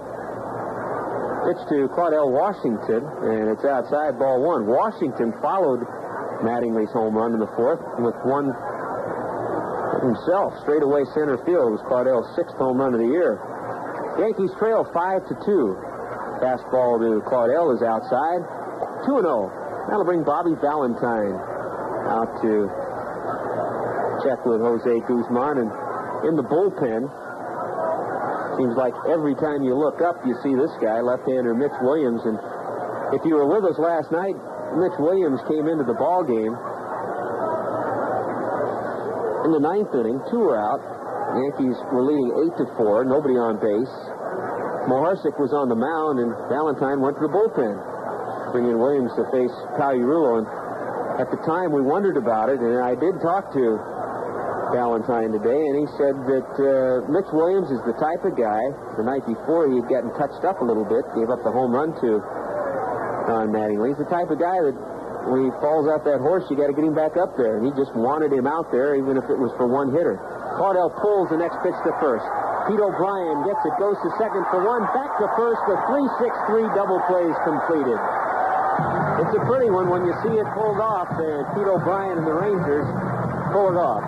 Washington hits the chopper to O'Brien, and the Rangers get out of the inning. In the 6th, no runs, a base hit, nobody left on base. We'll go to the bottom of the 6th inning.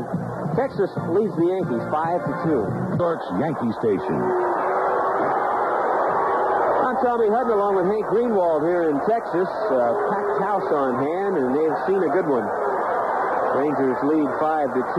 They've seen Don Mattingly tie the Major League record for home runs in consecutive games, 8 straight games. And here's the pitch to Incaviglia. Breaking ball is inside, ball 1. Texas left fielder has gone 0 for 1, walked in the second inning, flied to right in the fourth.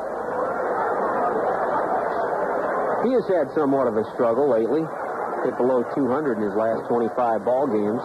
Takes a curve, and it's a strike. 1-1 now to Incaviglia. Rangers 5 runs and 6 hits. The Yankees 2 runs and 6 hits. Charlie Hudson on the mound. The kick and the pitch to Incaviglia backs him away, and it's ball 2. 2-1. Incaviglia for the second straight night not wearing that padded protection on the left elbow, which he'd worn since getting hit by a pitch in Seattle. Fastball, he rips at it, misses, strike 2. 2-2.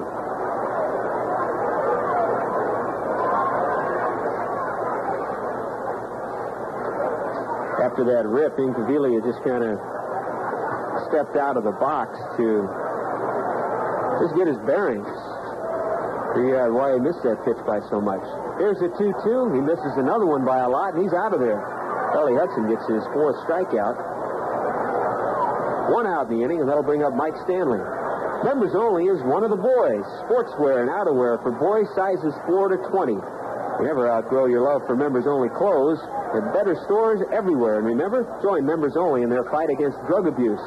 Just say no. I think Incaviglia realized he was losing a lot of ground to Bo Jackson, who struck out 4 times this afternoon. So Pete got his first strikeout here in the 6th inning.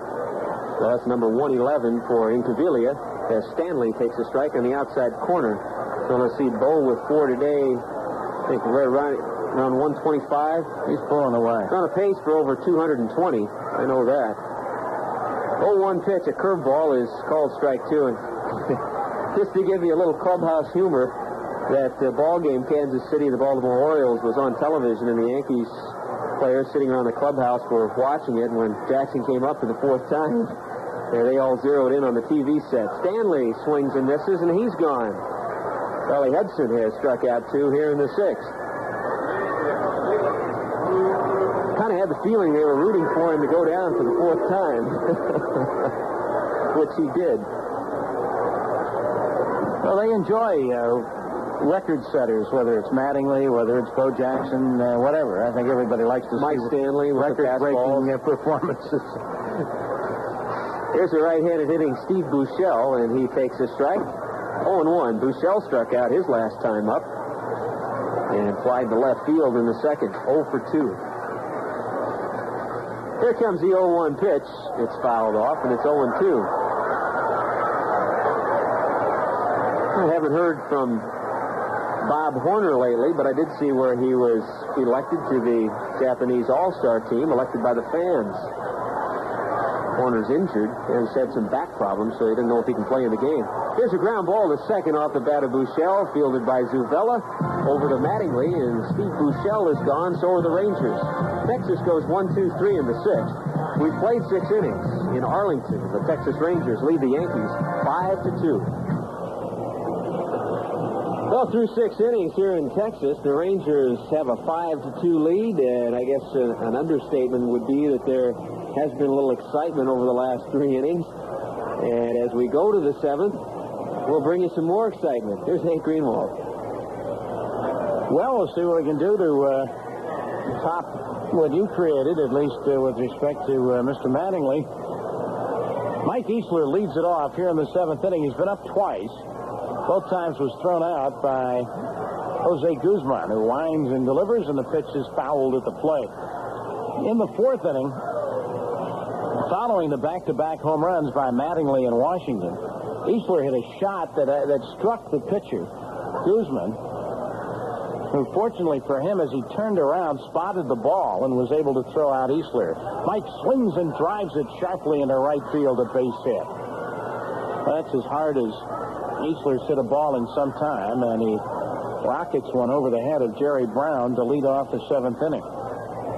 And he hit the ball sharply back to the mound in the 4th inning, which may have been the tip-off that he's starting to swing the bat a little better. But he certainly demonstrated it with that base hit.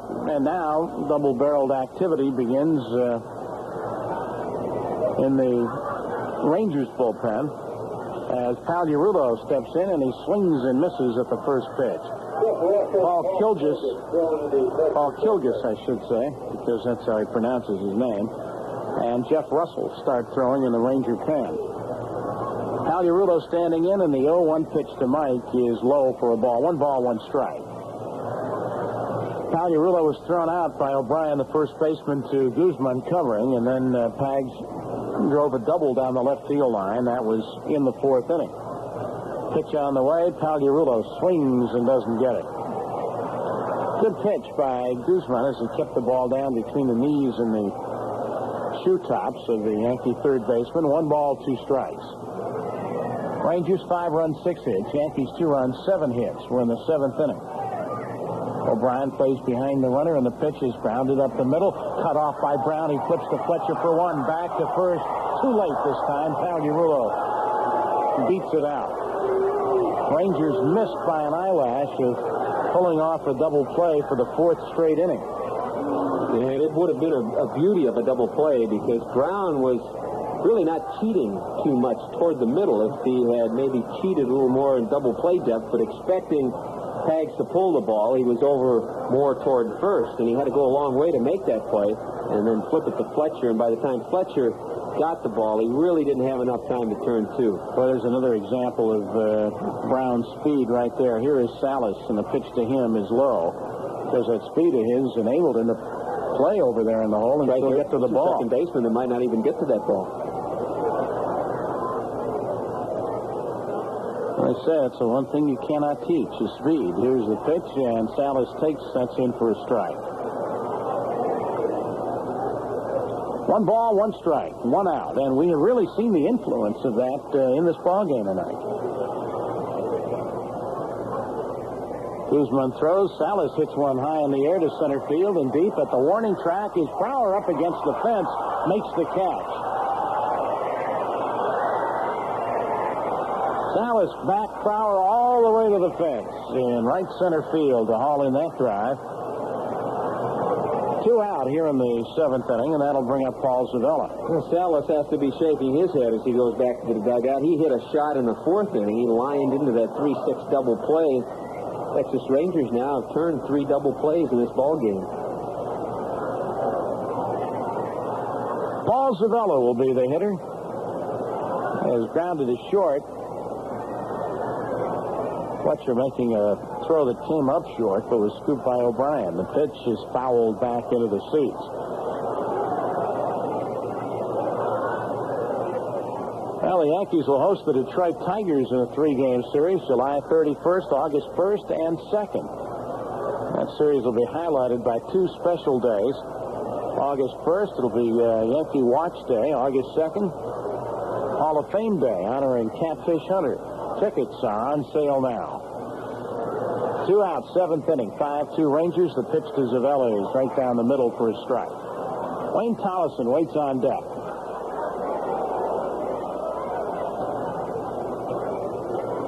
Temperature has tumbled all the way to 89 degrees here at 20 minutes to 10. The ball lifted in the air off the bat of Zuvella down the right field line. Crossing over into foul territory, reaching out and missing the ball is Sierra. Well, that's a perfect example of a young player who has ability, but just kind of la-di-da that one. Instead of racing over and getting to it, he tried to time it and just cruise over, and by the time he got there, the ball just sailed away from him, and he got a glove on it and really could have gotten there in a lot more time. There is no error charge. They rule it they call a no play. The count is Zuvella 0-2. Guzman cranks it up again, and Zuvella takes low outside. But it does keep the inning alive for the Yankees. With a runner at first base and 2 down. Rangers leading 5-2 here in the 7th as Guzman throws, and the pitch to Zuvella is poked foul right side and out of play. Paul Zuvella getting a shot at second base with the operation that Willie Randolph underwent yesterday. It's going to sideline him for at least a month. And the pitch, Zuvella swings and misses strike 3, and the side is retired. For the Yankees, no runs, a hit. There were no errors. They leave a runner. We go to the bottom of the 7th in Arlington. The score, Rangers 5 and the Yankees 2. Bottom of the 7th inning. We're at a jam-packed Arlington Stadium tonight where I suppose the local fans are getting the best of both worlds. The Rangers are winning 5-2, and they can say they were here the night that Don Mattingly tied Dale Long's record for homering in 8 consecutive games as Jerry Browne steps in to lead it off in the bottom of the 7th inning. Charles Hudson winds and throws, and the pitch is in for a strike. And along those lines, Dale Long, a short while ago, called the press box here in Arlington to ask that his congratulations be conveyed to Don Mattingly following the ball game for Don having tied his record, which stood for 31 years. Pitch is high for a ball. 1 ball, 1 strike. Hudson back to the plate with a pitch that's fouled out of play left side. 1-2 the count. Well, it was the failure to put Browne away in the 5th inning that really did Hudson in. He had Browne 0-2 and then lost him to a base on balls. That created some havoc on the base paths with Browne's speed, and Brower then singled sharply to right. Fastball runs inside. And Browne flew around the bases to third after Fletcher struck out. Sierra then pumped a home run deep into the seats in right field. 2-2 pitch is lifted in the air into left field where Rickey Henderson eyes it. He's there. He's got it. 1 away. And Browne flies to left to open the 7th inning. And we'll go to the top of the order for Bobby Brown.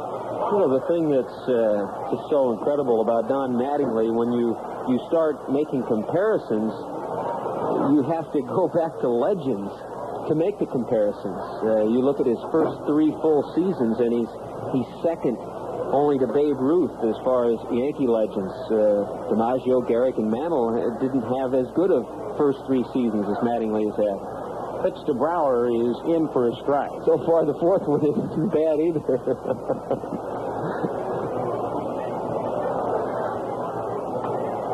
Brower, right-handed batter, has singled twice, driven in a run. He scored a pair and has flied to center, and the pitch is in there for a called strike 2. 0-2 the count.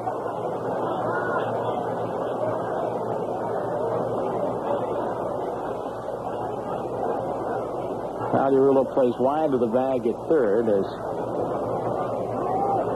now he backs up with a couple of strikes on Brower. Hudson throws, and the pitch is swung on and missed, strike 3. So Hudson records his 6th strikeout, 2 away in the bottom of the 7th. Mattingly has often said that when he is seeing the ball well, he sees it early. In other words, right out of the pitcher's hands, seams and all. Right now, he's seeing it when it's in his glove. But he really, I think, illustrates as well as anybody, or better than most, obviously, but just trying to hit the ball hard somewhere can do. Right? And there's a difference between trying to hit the ball hard and trying to hit a home run. Pitch to Fletcher is fouled back. He is able to think left field, try to hit the ball hard that way, and still be able to pull a pitch that's inside and hit it hard. Hudson back to the plate. The 0-1 to Fletcher, hit in the air center field. That sends Washington going back. Front of the warning track, makes the catch. Side retired. 3 up, 3 down for the Rangers. After 7 full in Arlington, Texas Rangers lead the New York Yankees 5-2.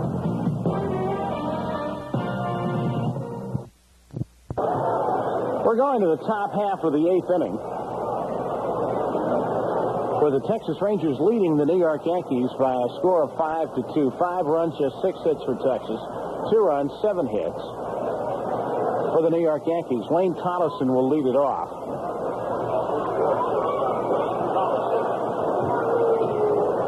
Think about Mattingly, and you look back. Last season, he had 31 home runs last year. He became the first 30 home run hitters since Ted Kluszewski and Yogi Berra in 1956 to hit 30 home runs and strike out less than 40 times. He struck out only 35 times. First pitch to Tolleson is in for a strike. Joe DiMaggio did it 7 times in his career. And the pitch in for a called strike 2.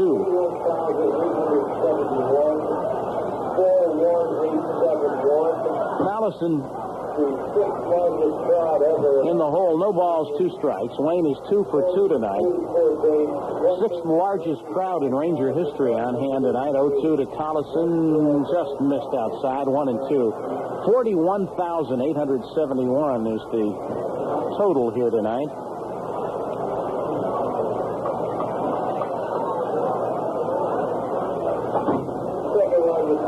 The line and the pitch, and that's high for a ball.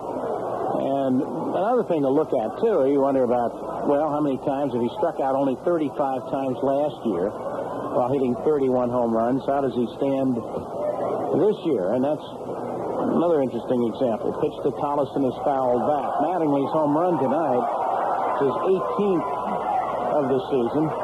Don has struck out 19 times. So picture that, if you will.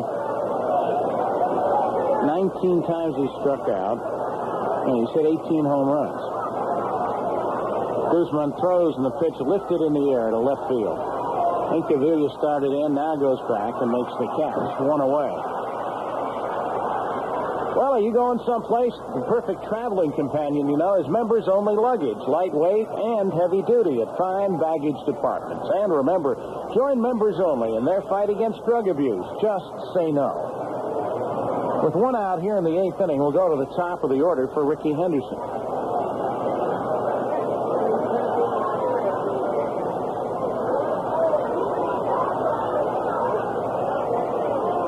Pitch to Rickey is driven into left field. That's a base hit. Ball bounces once and into the glove of the left fielder Incaviglia, and Henderson has a 1-out single here in the 8th. Now, Rickey has one of those quiet 10-game hitting streaks now. He hasn't really had that one big game where he had 4 base hits, but since then he's managed to pick up 1 a game, and he now has a 10-game streak alive. Now that'll bring to the plate Gary Ward. And you know Guzman is really going to make the effort here to try to get Ward to hit that ball on the ground. And Mattingly in the on-deck circle. And the pitch is in there for a strike. As we mentioned, Texas has pulled off 3 double plays in this game. And they did it in consecutive innings.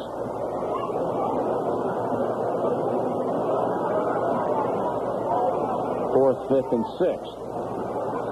Ward tonight is 0 for 3, and the pitch to Gary is hit in the air to right center field. Brower back at the warning track to haul it in. So Ward didn't hit it on the ground. He came close to putting it up against the wall in right center, but Brower, who's been busy out there, runs it down. 2 away, and here comes that man Mattingly. Don has been up 3 times, grounded to first his first time up. Then in the 4th inning, he tied the record with a home run to left field, giving him home runs in 8 consecutive games, and then Don singled to left. Runner at first with 2 out, and Guzman throws. Mattingly takes high. 1 ball, no strikes. Mattingly was the American League's best hitter on the road last year with a .367 average. Now here comes Bobby Valentine out of the Ranger dugout, and we're going to have pitching change. Yeah, he's made the motion. He wants to bring in Mitch Williams, the tough lefty. Not going to waste any time. So with a count of 1 ball and no strikes, we have a new pitcher coming in. It's Mitch Williams, and as he makes his way in from the bullpen, there's a break in the action here in Texas. Rangers 5, Yankees 2. We'll be back after this. So Williams takes over as Mattingly's at the plate with a count of 1 ball and no strikes. Runner at first base. Yankees trail by 3. It's 5-2 Rangers.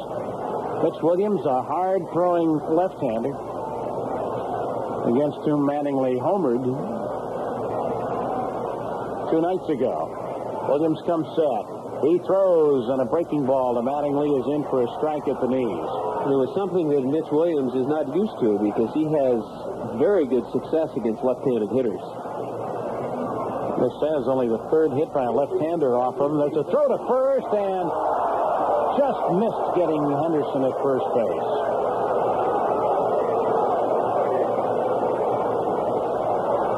Henderson, like he was kind of transfixed out there against the move of Williams. Mattingly waits. Here's the pitch, and down looks at a breaking ball, and that's outside. Going back to what, May something, that was only the 3rd hit by a left-handed batter off of Mitch Williams. Henderson with a lead draws another throw this time, but Rickey is back safely. And you know, with Mitch Williams, it wasn't because of lack of work. No, he's out there a lot. Now the pitch to Don Mattingly, fastball, reached for and fouled into the Yankee dugout, where Dave Winfield just manages to get out of the way of it.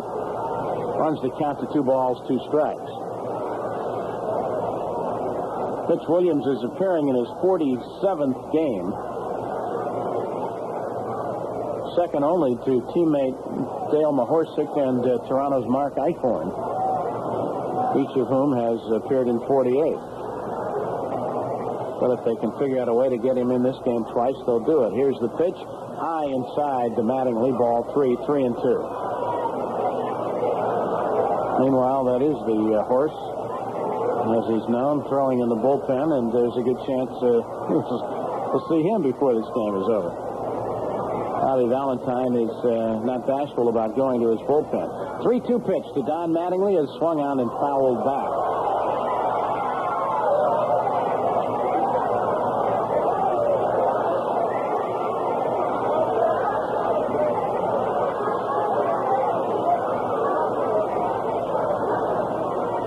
All these people waving at you, or do they think you're Rizzuto?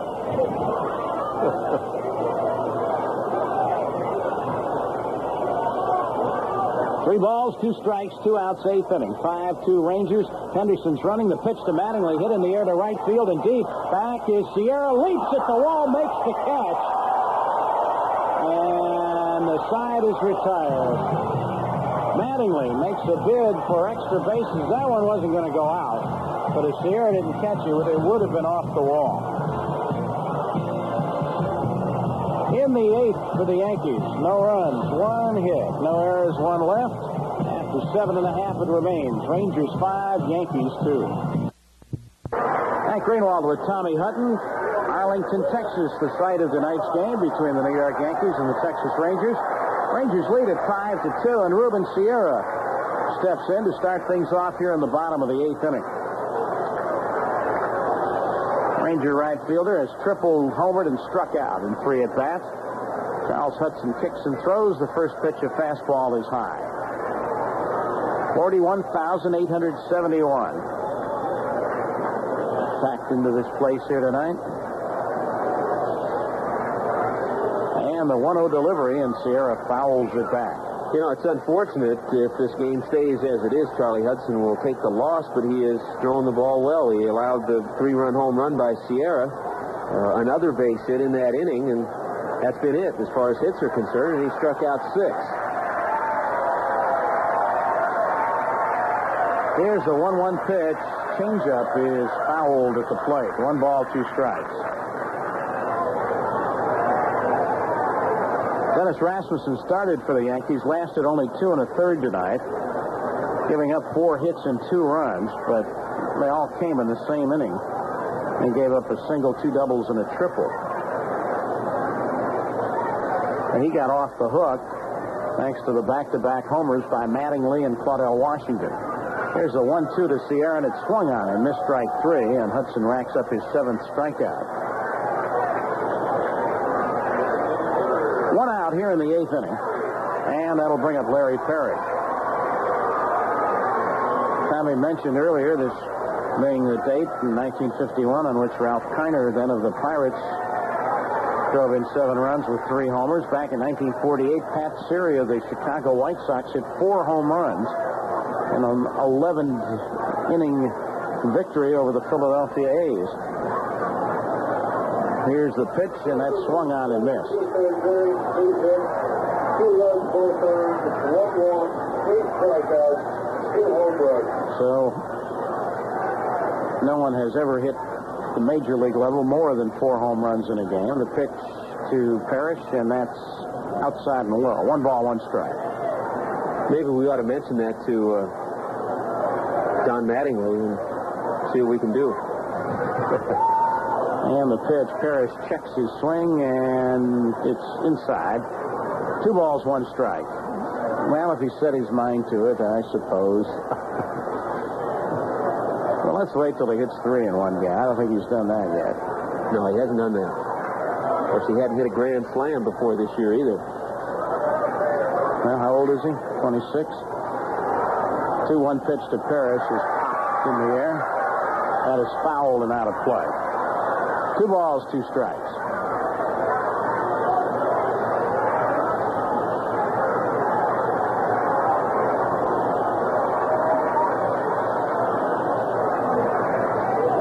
Amazing thing was, talking with him the other night, he was saying in his first year in baseball, as Parrish looks at a strike called and he's out.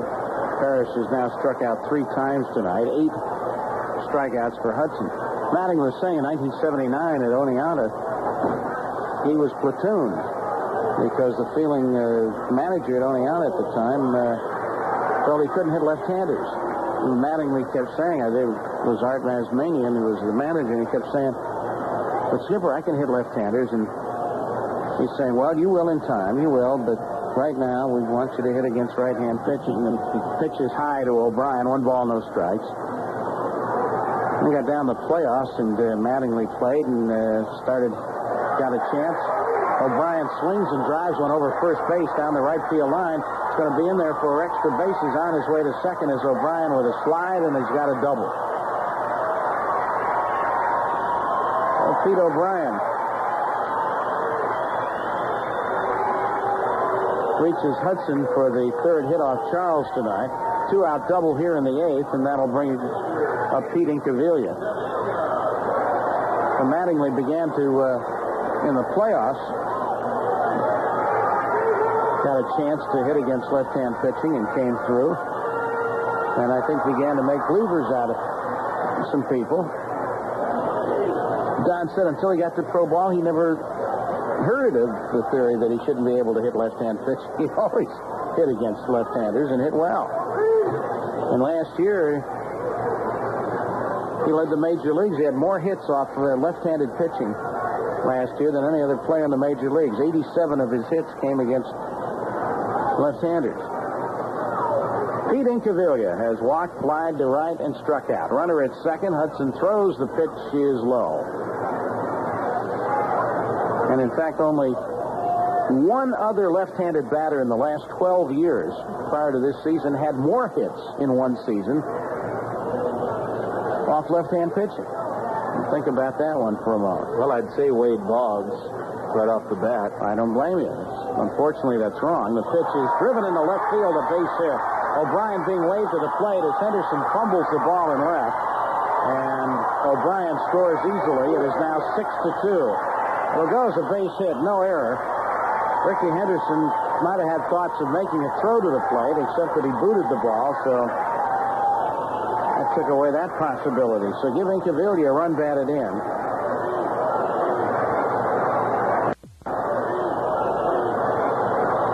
And the Rangers now lead at 6-2 here in the bottom of the 8th. So after there were 2 out and nobody on. Double by O'Brien, the single by Incaviglia. That'll bring up Bob Stanley. And 2 strikeouts, too. Well, the only other player in the last 12 years to come up with more hits off left-handed pitching as a left-handed batter. Rod Carew. Now, this one will... Thought I'd sneak another one in there before he gave the answer. Yeah. This one will get you. Wasn't Brett either. Significant that we should mention that this week. Chris Chambliss with the Yankees in 1976 had 88 hits, and in 78 he had 93 hits against left-handers. Here's the pitch to Stanley, and he drives one into left field. There's a base hit. Incaviglia will go to second, and he'll hold there. And all of a sudden, the Rangers are getting to Hudson, and Lou Piniella, who had Rich Bordy throwing at the start of the inning in the bullpen, is on his way to the mound. Well, despite a last-ditch rally by the Minnesota Twins, Toronto holds on and wins tonight. Blue Jays 7 and the Minnesota Twins 5. That's the final from Minnesota. Rich Bordy is being summoned from the Yankee bullpen. That'll be all for Hudson. He leaves, and with a break in the action here in the 8th, it's the Rangers 6, the Yankees 2, and we'll be back after this. Rich Bordy takes over for the New York Yankees here in the 8th inning. After Charles Hudson went 5 in the 3rd innings, giving up 5 hits. 4 runs so far, is responsible for the 2 men on the bases. He struck out 8. He walked 1. And that 1 walk may stand up to prove to be the winning run. Here's Steve Buechele, who swings and fouls one back. 5 in the 3rd innings he worked. Hudson threw 92 pitches. 65 of them were strikes, however. But that will be a small comfort if he ends up as the losing pitcher, which he has a decent chance of doing tonight. Bordy looks back at second, throws, and Buechele takes a breaking ball in for a strike, 0-2. There was that leadoff walk in the 5th inning to Jerry Browne, when he had him 0-2 and let him get away.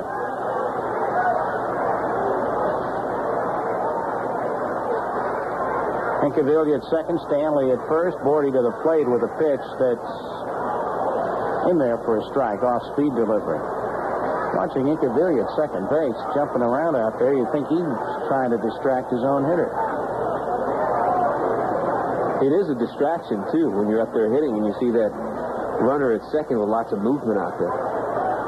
Now the 1-2 pitch, and it's tapped in the air, and it's going to drop into short center field. Base hit. Incaviglia to the plate. He'll score. Around second, on his way to third is Stanley. Well, Buechele kind of just reached out and punched that ball into short center field. 4 straight hits after there were 2 out and nobody on. And it's now 7-2, Texas.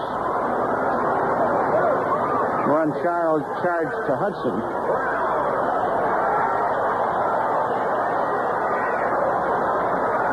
And that'll bring up Jerry Browne.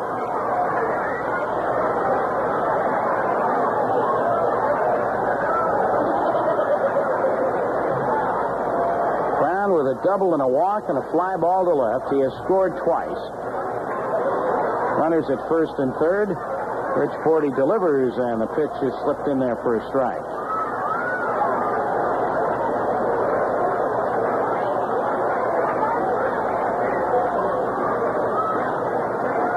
Same 2 teams will wrap up this 4-game series here tomorrow. Steve Trout makes his Yankee debut tomorrow night against Greg Harris of the Rangers. Bordy delivers, and the pitch is low. 1 ball, 1 strike. Rangers 7, Yankees 2 is Texas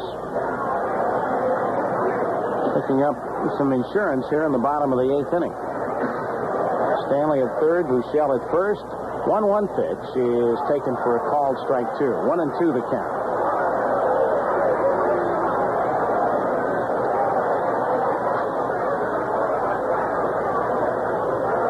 Unless the Yankees can pull off a miracle finish in this one. They are going to lose the game over Toronto they picked up last night. They'll also lose one to Detroit. Pitch, breaking ball, swung on and missed strike 3.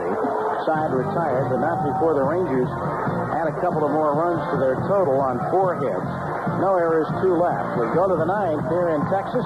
It is the Rangers 7, the Yankees 2. Henry Cotto is going to pinch hit to lead off the 9th inning for the New York Yankees. Cotto will be batting for Claudell Washington.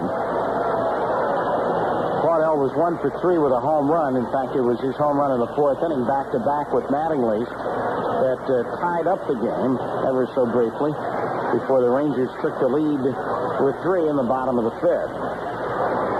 Henry Cotto hitting .275. Is 0 for 4 as a pinch hitter, and Mitch Williams' first pitch is in for a strike. Williams trying to put this one away for Jose Guzman, who started. He throws high outside. Cotto, you may recall, last Sunday blasted that approximately 440-foot home run at Yankee Stadium over the center field fence, and he takes a pitch that's low. 2-1 the count. Henry's homered 5 times this year. Rangers 7, Yankees 2, top of the 9th. Williams to the plate, and Cotto swings and doesn't get it. With a pitch that may have been above his shoulders. One of the most home runs Henry's ever hit in his professional career was in 1985 with Columbus. He hit 7. And the 2-2 pitch to Cotto is inside. Well, the way this season has gone, he may set career highs in both places. 3 balls, 2 strikes. Williams delivers high outside, ball 4. That was not close, folks. Cotto draws a walk to open the 9th inning.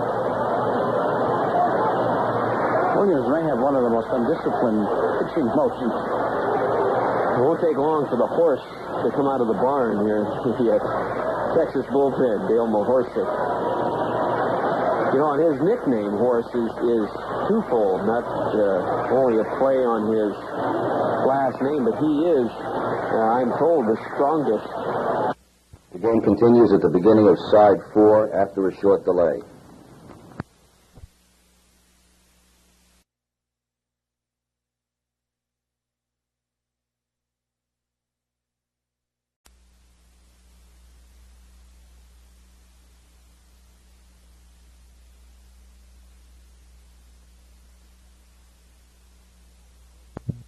I'm told the strongest, physically the strongest pitcher on their staff. He's just a big, strong pitcher. Likes to work. Well, we certainly know that. The pitch to Mike Easler is high and inside. He set a record last year by appearing in 13 consecutive games as a relief pitcher. Mike Easler standing in, and the pitch almost hit him high inside. 2 balls, no strikes, and time is called. This is Tom House, the pitching coach of the Texas Rangers, who is making his way to the mound. Easler has 1 hit in 3 trips to the plate. House reminding Williams, or perhaps advising him of some mechanical flaw that he spotted, also reminding him, too, that he's got a 5-run lead and just get the ball over the plate. Tom House with all kinds of innovative theories as far as pitching is concerned. Some are questioned by the so-called baseball traditions, yeah. Fastball sails high inside the Easler, ball 3, 3-0. They utilize a lot of equipment as far as the speed gun and films. And Williams throws, 3-0 pitch, and that's taken for a strike, 3-1. Their pitchers take strength tests periodically to make sure they're physically staying up to par. And the 3-1 delivery, that's in there for a strike, 3-2. Well, you can see why some of his theories or practices are being questioned. When you look at their pitching this year, 3-2 to Easler is low and outside, ball 4. Easler went down to his knee. I'm not quite sure what prompted that. He might have been leaning over following the flight of the ball. At any rate, back-to-back walks, and that's going to be all for Mitch Williams. And Dale Mahorsic comes galloping out of the Ranger bullpen. So another break in the action. 9th inning. Rangers 7, Yankees 2, and we'll be back after this. Mark Veers. Here's Mike Pagliarulo to face Dale Mahorsic. Nobody out, 2 men on base. 9th inning, 7-2 Rangers. The pitch is in there for a strike. So Mahorsic making his 49th appearance of the season, which is tops in the major leagues. Runners lead at first and second. Pitch to Pagliarulo, swung on and missed.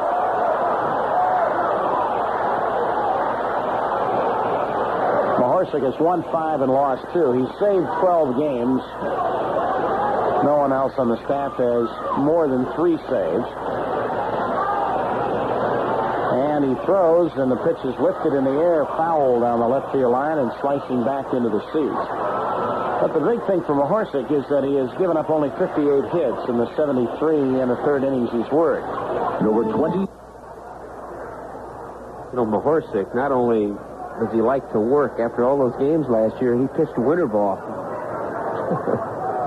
And the pitch to Pagliarulo, he reaches for it and fouls it to the screen. Now, there is a school of thought that says an arm only has so many pitches in it. There's so many theories about baseball. Some people believe the bat has only so many hits in it. Pagliarulo bounces one slowly toward first. O'Brien gets it on the big hop, steps on the bag. Pagliarulo's out as Cotto moves to third and Easler to second. 1 out here in the 9th, and with runners at second and third, that'll bring up Mark Salas. The New York Yankees, the movie. That's right. Another new video cassette release from the Yankees. Almost 2 hours of Yankee heroes and thrills. And to order your copy, send a check or money order for $29.95 plus $5 for postage and handling. To the New York Yankees, the movie. Yankee Stadium, Bronx, New York, 10451. Or call toll-free, 1-800-228-2323. Pitch to Mark Salas is low inside. 1 ball, no strikes. Salas is grounded to first, lined into a 3-6 double play, and fly deep to center. Cotto at third, Easler at second. 1 out, 9th inning. The pitch to Salas is fouled back. Rangers lead at 7-2. And with a win tonight, the Rangers will clinch at least a tie for the season series. Give them 6 wins, 5 losses. And the pitch to Salas fouled off the end of his bat. 1 ball, 2 strikes. That's the best they've ever done in their history, is tie a season series. They did that in 1984.